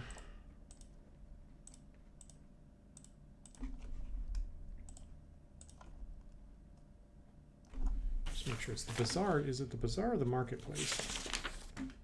Right, the bazaar.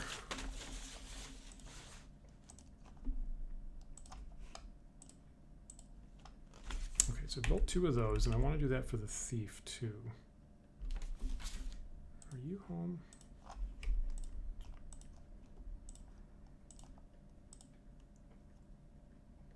Right, you're auto building, aren't you?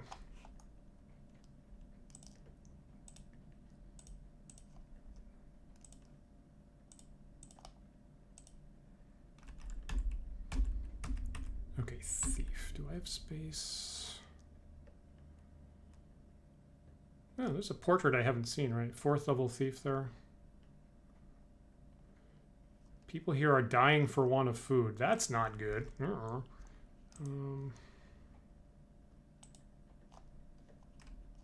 Now, maybe I should have upgraded the storage shed, which provides storage for food, but I should have done that back in the last summer. It's not going to do me any good now.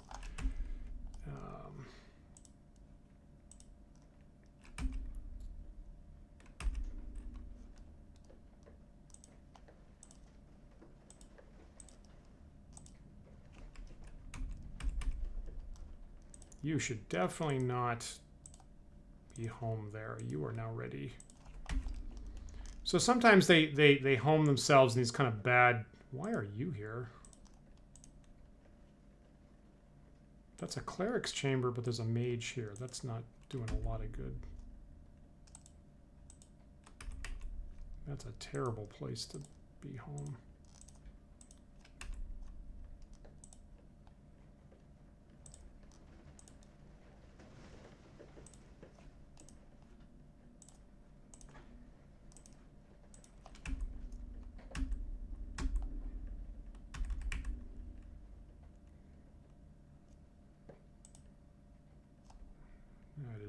Very bad on the food angle. This could get ugly. Oh man, see my dwarf is entirely run out of food.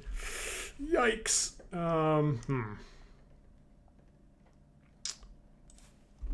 That is not good. All right, I'm gonna this dwarf here. Definitely spend all your time building. That's more important than anything. And even these bazaars aren't gonna totally solve my problem. They just get a little bit of food, but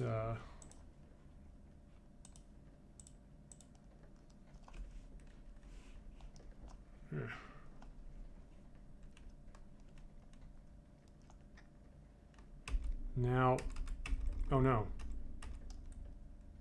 Why are you guys coming at me? So, okay, now I really have to start. Okay, I'm going to build more. I'm going to chop this down and chop this down. Okay, I got to fill this in before I can use it. That's not good. Okay, now I think that some of the monsters are deciding to go on the offensive because I see these blast spores are coming at me. Yeah, and I think I got skeletons coming at me. Yeah, I guess these are more blast spores. So. I guess it doesn't say what the intelligence is. All right, so I have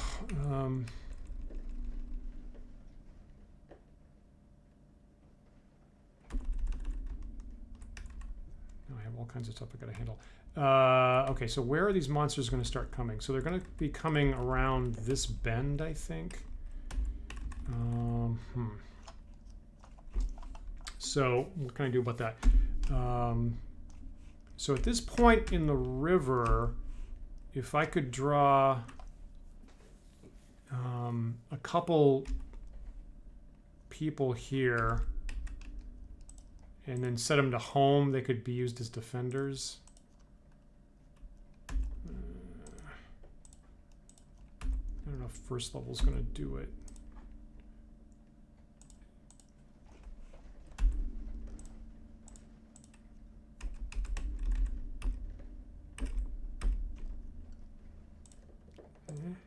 I don't know who I have available now.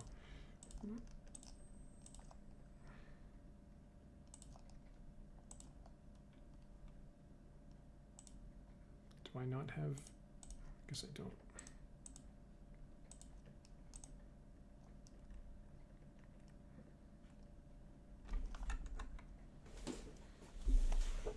Yeah, I agree with what Perkins was writing there. You know, the game was original D&D was tough. But because of that, you really had to think very carefully about whether you really want to get in a fight or not. I guess I've seen the interpretation of like it wasn't a game, it was a war kind of thing. So you kind of had to use a lot of advanced tactics before you got into a fight to turn it into your favor. Otherwise, it would be a really bad scene. And I've had new players that I've introduced to it, and the first time they start playing original D&D, it's pretty terrifying, and then they're like really, really into it, and they get it, and it's like really exciting to see them figure out all the little tricks. All right, now I put a bunch of people at home to be defenders. Other than that, I'm going to take off my magnets.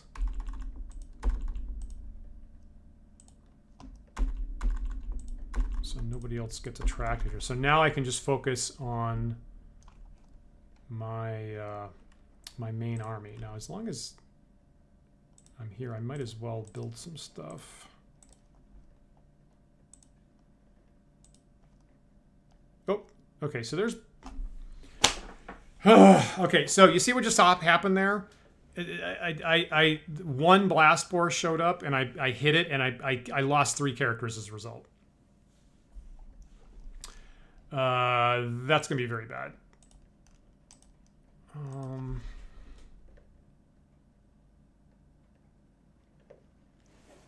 I need people with ranged weapons. So basically, I've got to have mages and elves here.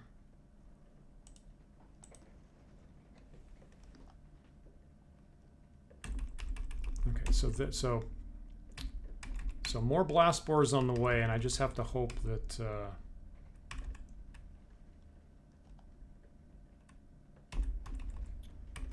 that holds out. And my dwarves are starving, but they have a crap ton of gold, ironically. There's some kind of lesson there for you. I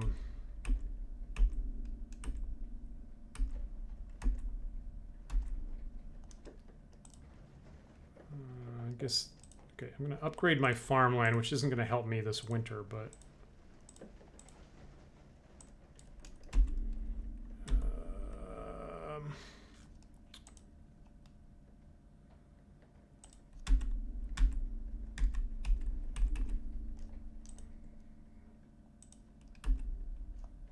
That's an inn.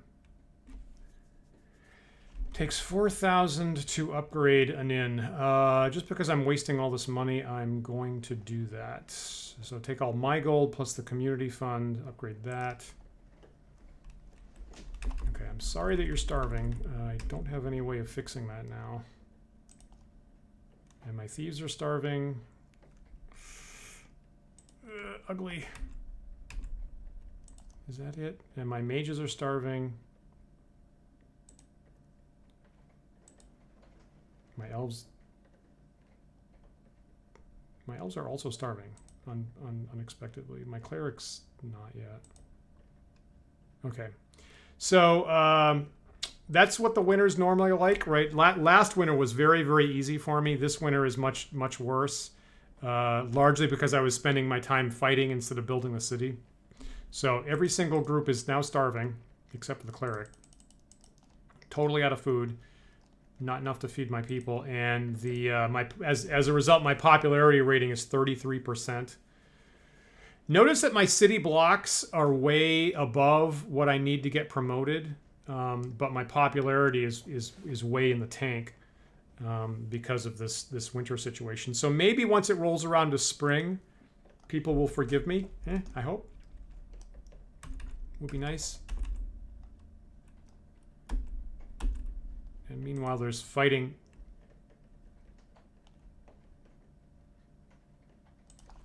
All right. So the thieves are homed here. Maybe they can get some... No. Apparently, only dwarves can have nice things. I guess I'll make farmland to help next year. All right, now meanwhile, I've got an army off in Minotaur Territory that I haven't been paying attention to. So let's make use of them.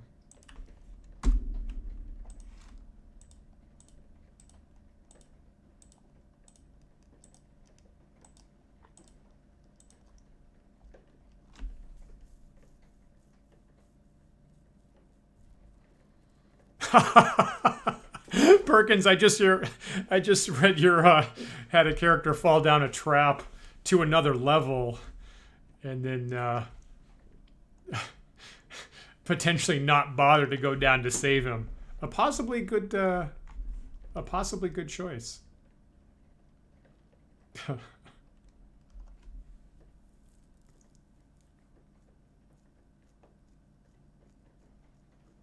You know, I don't know if you saw our talk show from last week, but I got to interview last Sunday. I got to interview Greg Svensson, who was the very first player in Dave Arneson's Blackmore game that he started like 2 or 3 years before D&D came out. And for what it's worth, Greg was on the very first adventure ever, and he was the only survivor. And apparently he was allowed to get out and tell people how horrible the dungeon was. So you know, Greg made his own dungeon complex a year before D&D came out. And it's interesting that at the time, some people made the deeper levels more dangerous and some people didn't. So like Dave McGarry with his dungeon game and Gary Gygax, they made their, you know, levels and what you and I think are the traditional, the deeper you go, the more dangerous it is. But Dave Arneson with Blackmore and Greg Svensson with his Tonnisburg dungeon didn't do that. Every level was basically the same risk level. But the problem was navigating and finding where you were. It would be really easy to get lost in those dungeons. And that was the thing they were more interested in challenging players with. So it was interesting that at the time there was even kind of theoretical debate about whether to do that deeper means more dangerous thing. Oh, you did see that, Perkins. I'm glad you saw that. Thanks.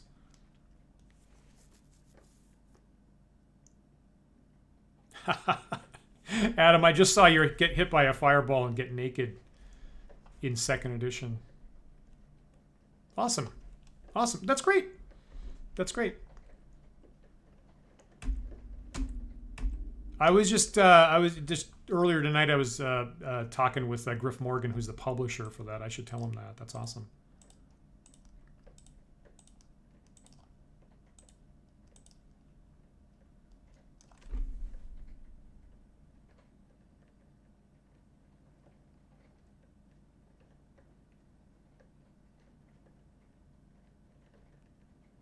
So I'm kind of sweeping the area of Minotaurs at the moment. This is going pretty well, obviously. So my weapons work. Kind of interested whether I have any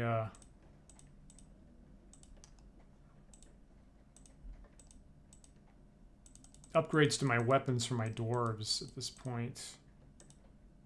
Okay, you see that? So this unit of dwarves here has been supplied with +1 hammers from the forge that I upgraded.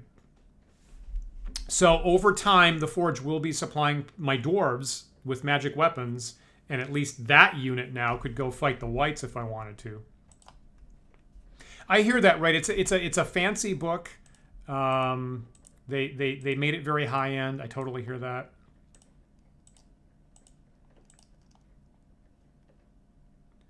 I feel really lucky I get an opportunity to see it myself.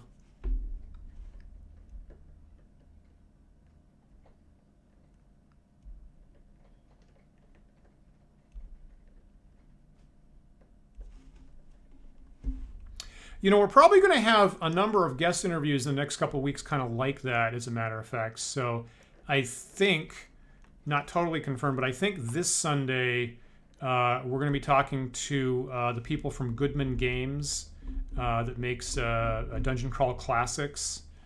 That I've been in a campaign for about 2 years with that rule set. And they just started a Kickstarter for their Dungeon Crawl Classics Adventure number 100, which they're releasing as a big boxed set for this giant campaign adventure for Dungeon Crawl Classics. And apparently it's got a whole bunch of like old school references. Like they made an adventure based on the 1st edition DM's Guide cover. And there's like some references to Keep on the Borderlands stuff. and a bunch of other stuff that sounds interesting to me. So I hope that interview is going to happen this Sunday. And see what they've got in their Dungeon Crawl Classics number 100 adventure. And the week after that, we're supposed to have Luke Gygax talking about GaryCon that's coming up next month. And probably somebody the week after that, too.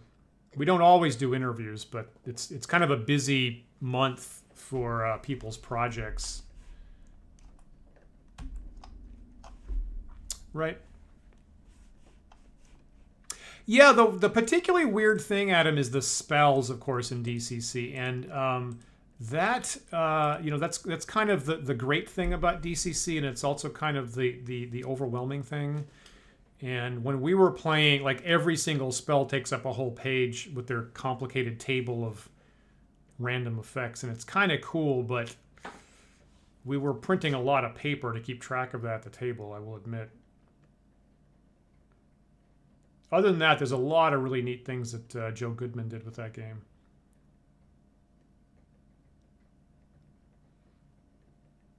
That Minotaur is up against it here.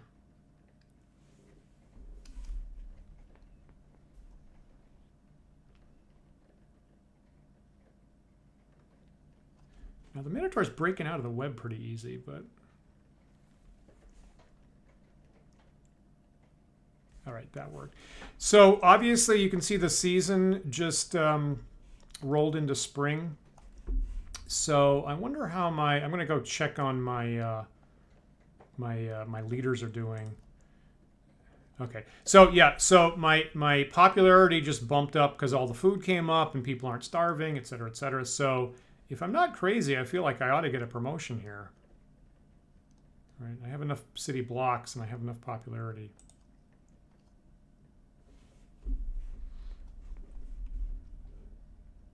Yeah, what's your question, Perkins, about green slime?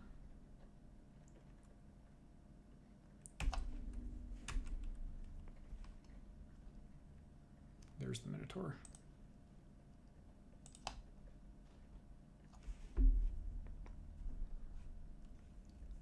And obviously last Sunday when Greg was talking about, right, the very, like I was expostulating at the end of the episode about that, the very first ever D&D adventure, the very first encounter was with black pudding, or he called it gray pudding at the time.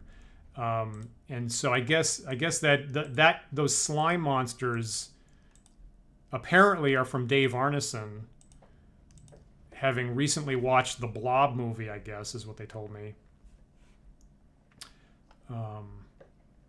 So apparently, slime stuff like black pudding was the very first monster that anybody fought in D&D. So it's very much embedded. Okay, there we go.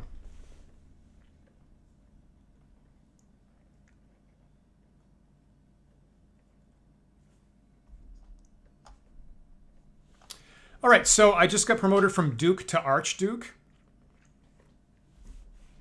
You notice that my promotions are coming harder, right? Last week, I racked off 4 or 5 promotions all in one session. This is my first promotion tonight. That might be the only one I get. But you know what? If I wipe out this Stronghold of the Minotaurs, I believe that ought to give me another promotion. So before the batteries on my headphones give out, let me see if I can't try to do that. Now I got to be careful again because all the other Minotaurs on the board are gonna attack my city, but I think I'm okay enough. Let me just actually, because I was putting people. Oh my God, I've got people all over the map. Holy smoke! I have really stretched. Oh my goodness, this is not looking good at all, actually. Boy. So the fact that I went so far away without clearing out the space before is putting my guys in a really bad situation. But you know, I get these are weak monsters, right? So blast spores and skeletons. I guess there's fights. Wow, that's a crap load of blast spores. I just realized there's a Oh my god, there's a crap ton of blast spores coming at me.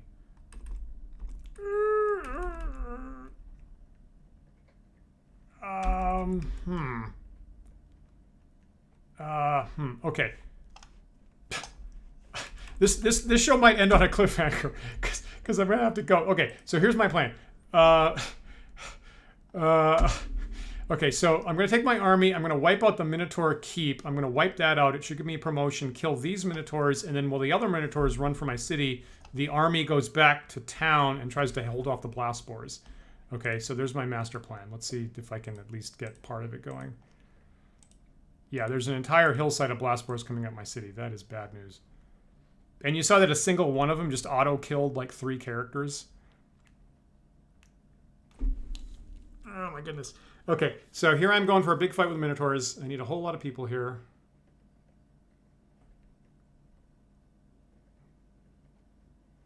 Lesson for tonight is do not poke at the blast spores.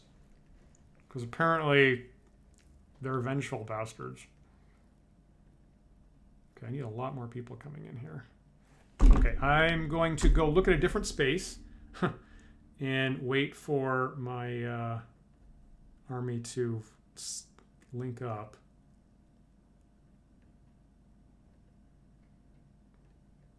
Apparently there's fights with skeletons and blast spores and Minotaurs going all at the same time.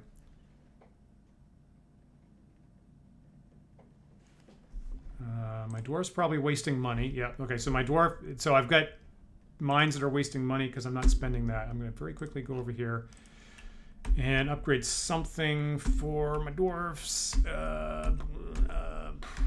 Something. Okay, so I had food problems last time. I'll upgrade this. Property, where are the inns?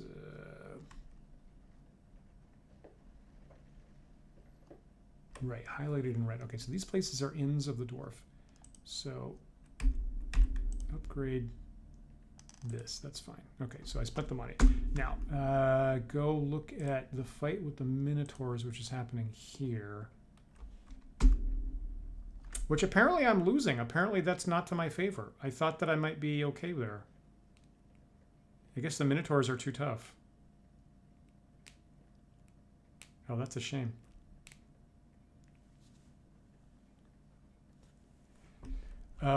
This is quickly turning into a original D&D horror story.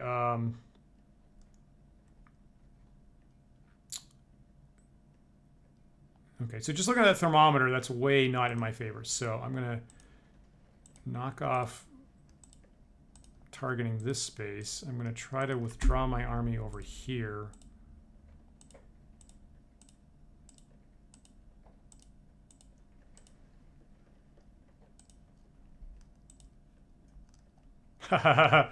Beer and pizza folks for OSC and DCC.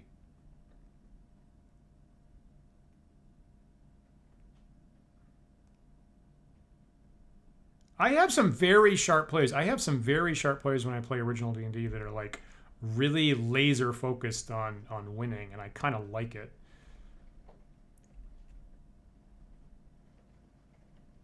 Like I spring something on them once, and they go and they write it down, and they never get hosed by that again.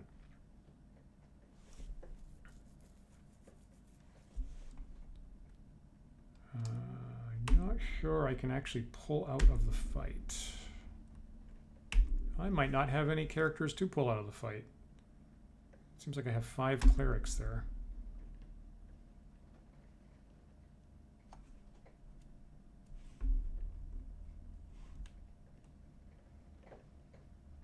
I think that was a total loss. I think that was, yeah.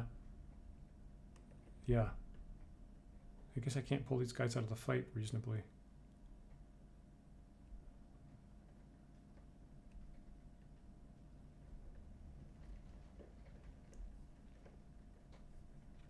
Right. The interface is just totally backwards, and it's like there's a lot I love about this game, and then the interface, I just wish if they'd made it a year later, they would not have made it this way. Okay, so that seems to be a lot. I guess I've lost my my whole army. All right, it happens. I guess I didn't measure that one right. Okay, so I am... Okay, you win this one, Minotaurs. I have apparently an army here, accidentally. No, I have one guy and an army of skeletons. That's different. Okay, so my... Oh God. Oh, God in heaven. Oh, God, that's my gem mine. Gold mine. Oh, my God, I have skeletons and blast. Oh, my God. Oh, God. Oh, God. Oh, God.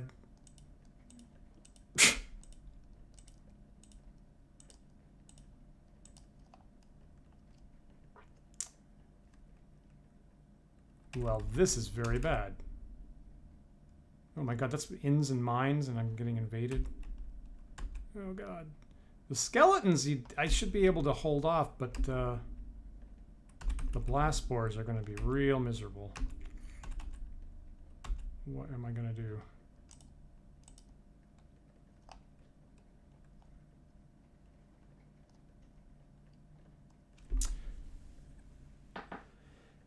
Yeah, if anything, the monsters are spawning too far away, and I got tricked. So normally I have like an easy beginner monster lair kind of close by. Like normally I'd have like kobolds or goblins that I could at least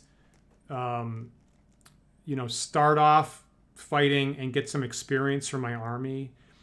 And the layout here in this game has kind of tricked me by, last week was way too easy. And I think I sort of started not paying attention so much. And then having to fight whites as the first thing was a cruddy matchup. And then trying to find something that I could fight that was so far away that makes the pathing bad. And then apparently somebody accidentally prodded the blast spores and they're taking revenge on me. Okay. Did that guy actually take out the blast spores? They seem to be gone. Maybe they just like annihilated a bunch of characters, maybe? I don't know. Okay, so apparently I at least have a little bit of breathing room here, but I wasn't able to get rid of the whites, obviously, and they're respawning. Right, and I failed to... I lost an army to the Minotaurs. And apparently the skeletons got triggered because they're making a beeline for my city themselves. Yeah. Okay, how about you guys... Okay,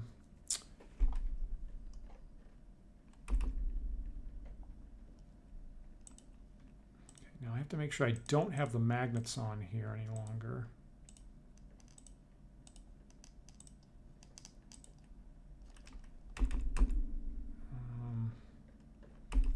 Okay, if I just had one coming at me, that would be one thing, but I gotta do it here.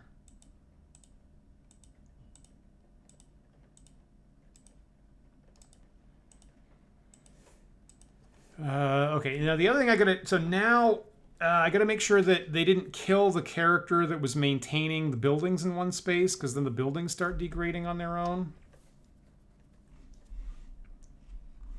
Jeez, you've already bypassed my defense point.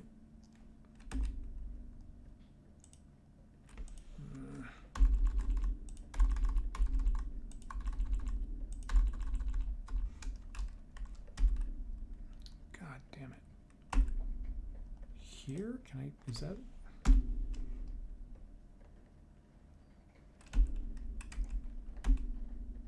Okay, there's some people here, so let's make this our defense point.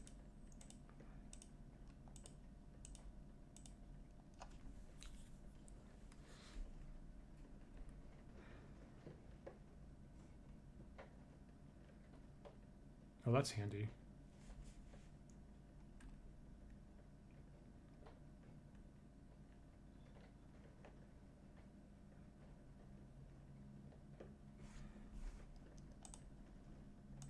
Gold mine. Okay, so So those are skeletons. Are these also skeletons? Just giant? Why did the skeletons decide to pick on me like that?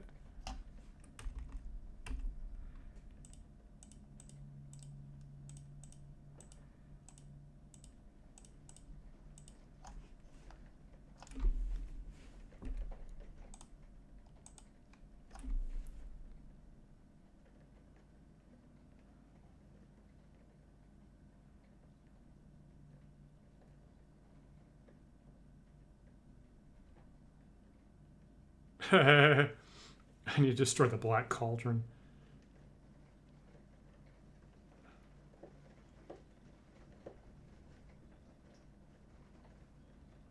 You can tell by the fact that I'm not talking so much as I'm actually really tense about this. So those are only skeletons, but I think there's like, I guess 4 each. Okay, that's not too bad. Oh man, I wish that mage wasn't in the middle of a bunch of skeletons there. Ah, god damn it.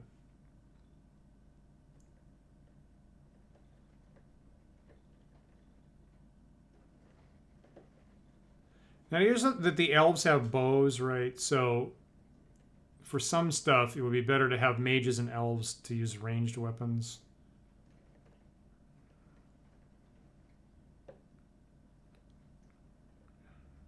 So I'm obviously winning this.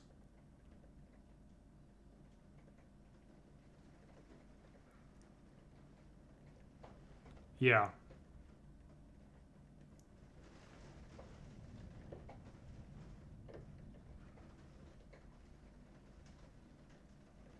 And obviously, if it is totally obvious, obviously I don't have individual control over the characters in the game, right? Really, the only decision is like, who do I attract? Do I look at the scene live or do I not? That's really the only thing I have to make a decision about.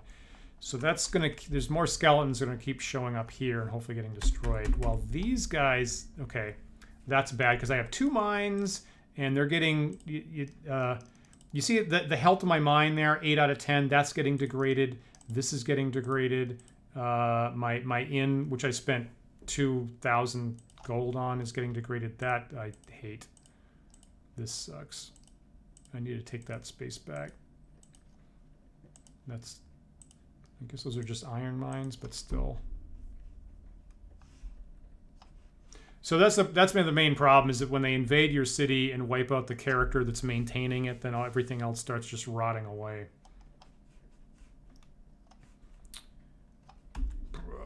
I don't want to see that. That's cruddy. Boy, I wish I hadn't lost that army there.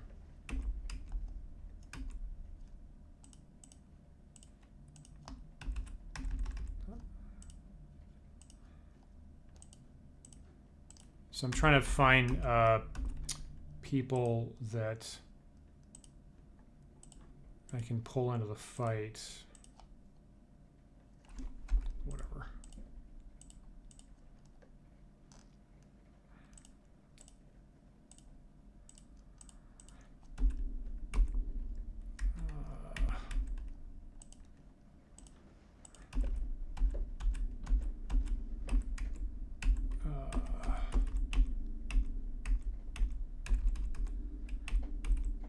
Okay, so people keep getting homed by the river where I can't build anything, which I can usually. This is stupid.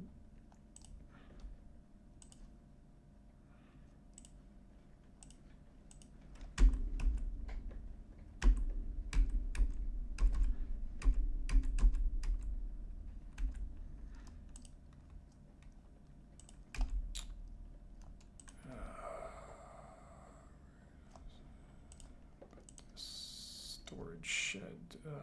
Yeah, upgrade that. It's not doing anything. How do I even get? Okay, so in order to get 8,000 gold pieces, I would need a vault.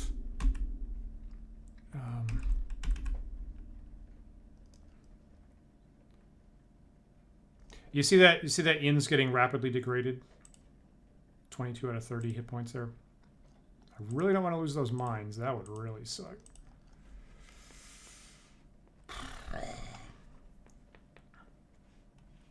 Yeah, that and if you right and the first time that you think you're being clever by wiping out their headquarters, I wonder if that's what happened. I wonder if they're like, is it conceivable that my guys accidentally kicked over their headquarters when I wasn't looking? This is the kind of thing that happens when you do that.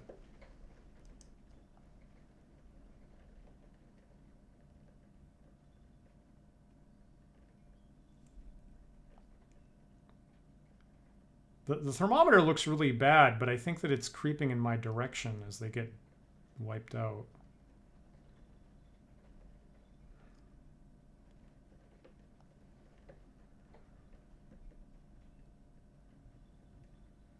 I think this is working in my favor, I think.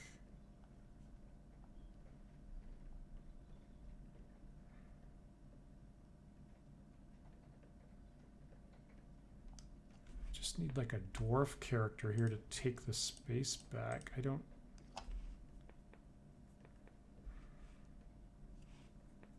Ah! That was just the person I wanted to not die.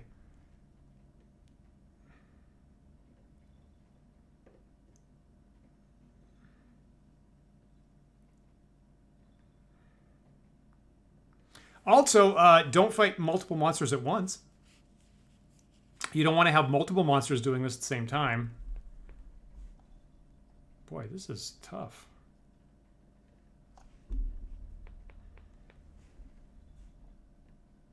Oh my god.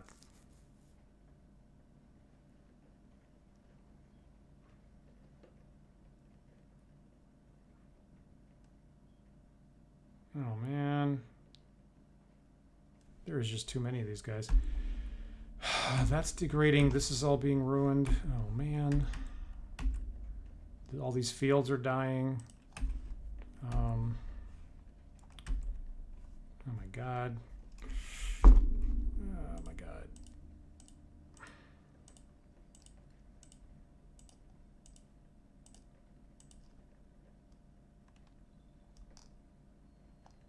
Holy smoke. Yeah, right. It's, you know, it's certainly engaging me, I'll say that. Well, I wanted an original D&D experience, and I am getting it. I'm getting my ass hammered. Oh,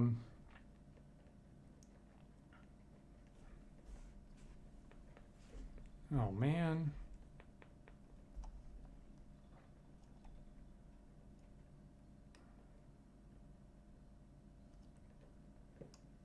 Okay, now it's summer. So it's summer, and I should be, like, taking advantage of the growing season. I just can't.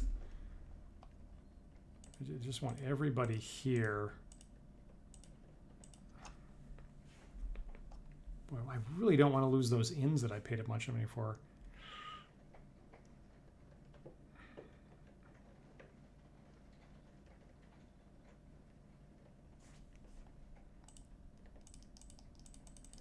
Okay, all of my dwarves are currently on screen.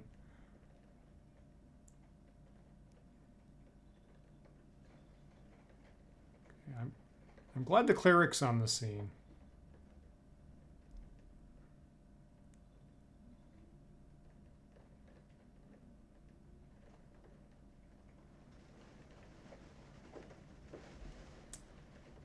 All right, so you can see on the blinking overland map that there's a bunch of fights things going on, and I'm trying to make a stand here. And then, assuming I manage to do this, and I mean, hey, skeletons are about the weakest monster in the game. So, it just gets worse from here. I'm going to have to go around and resettle and repair all my buildings that are getting wiped out. Right? It feels very, you know, basic D&D to me. It really does.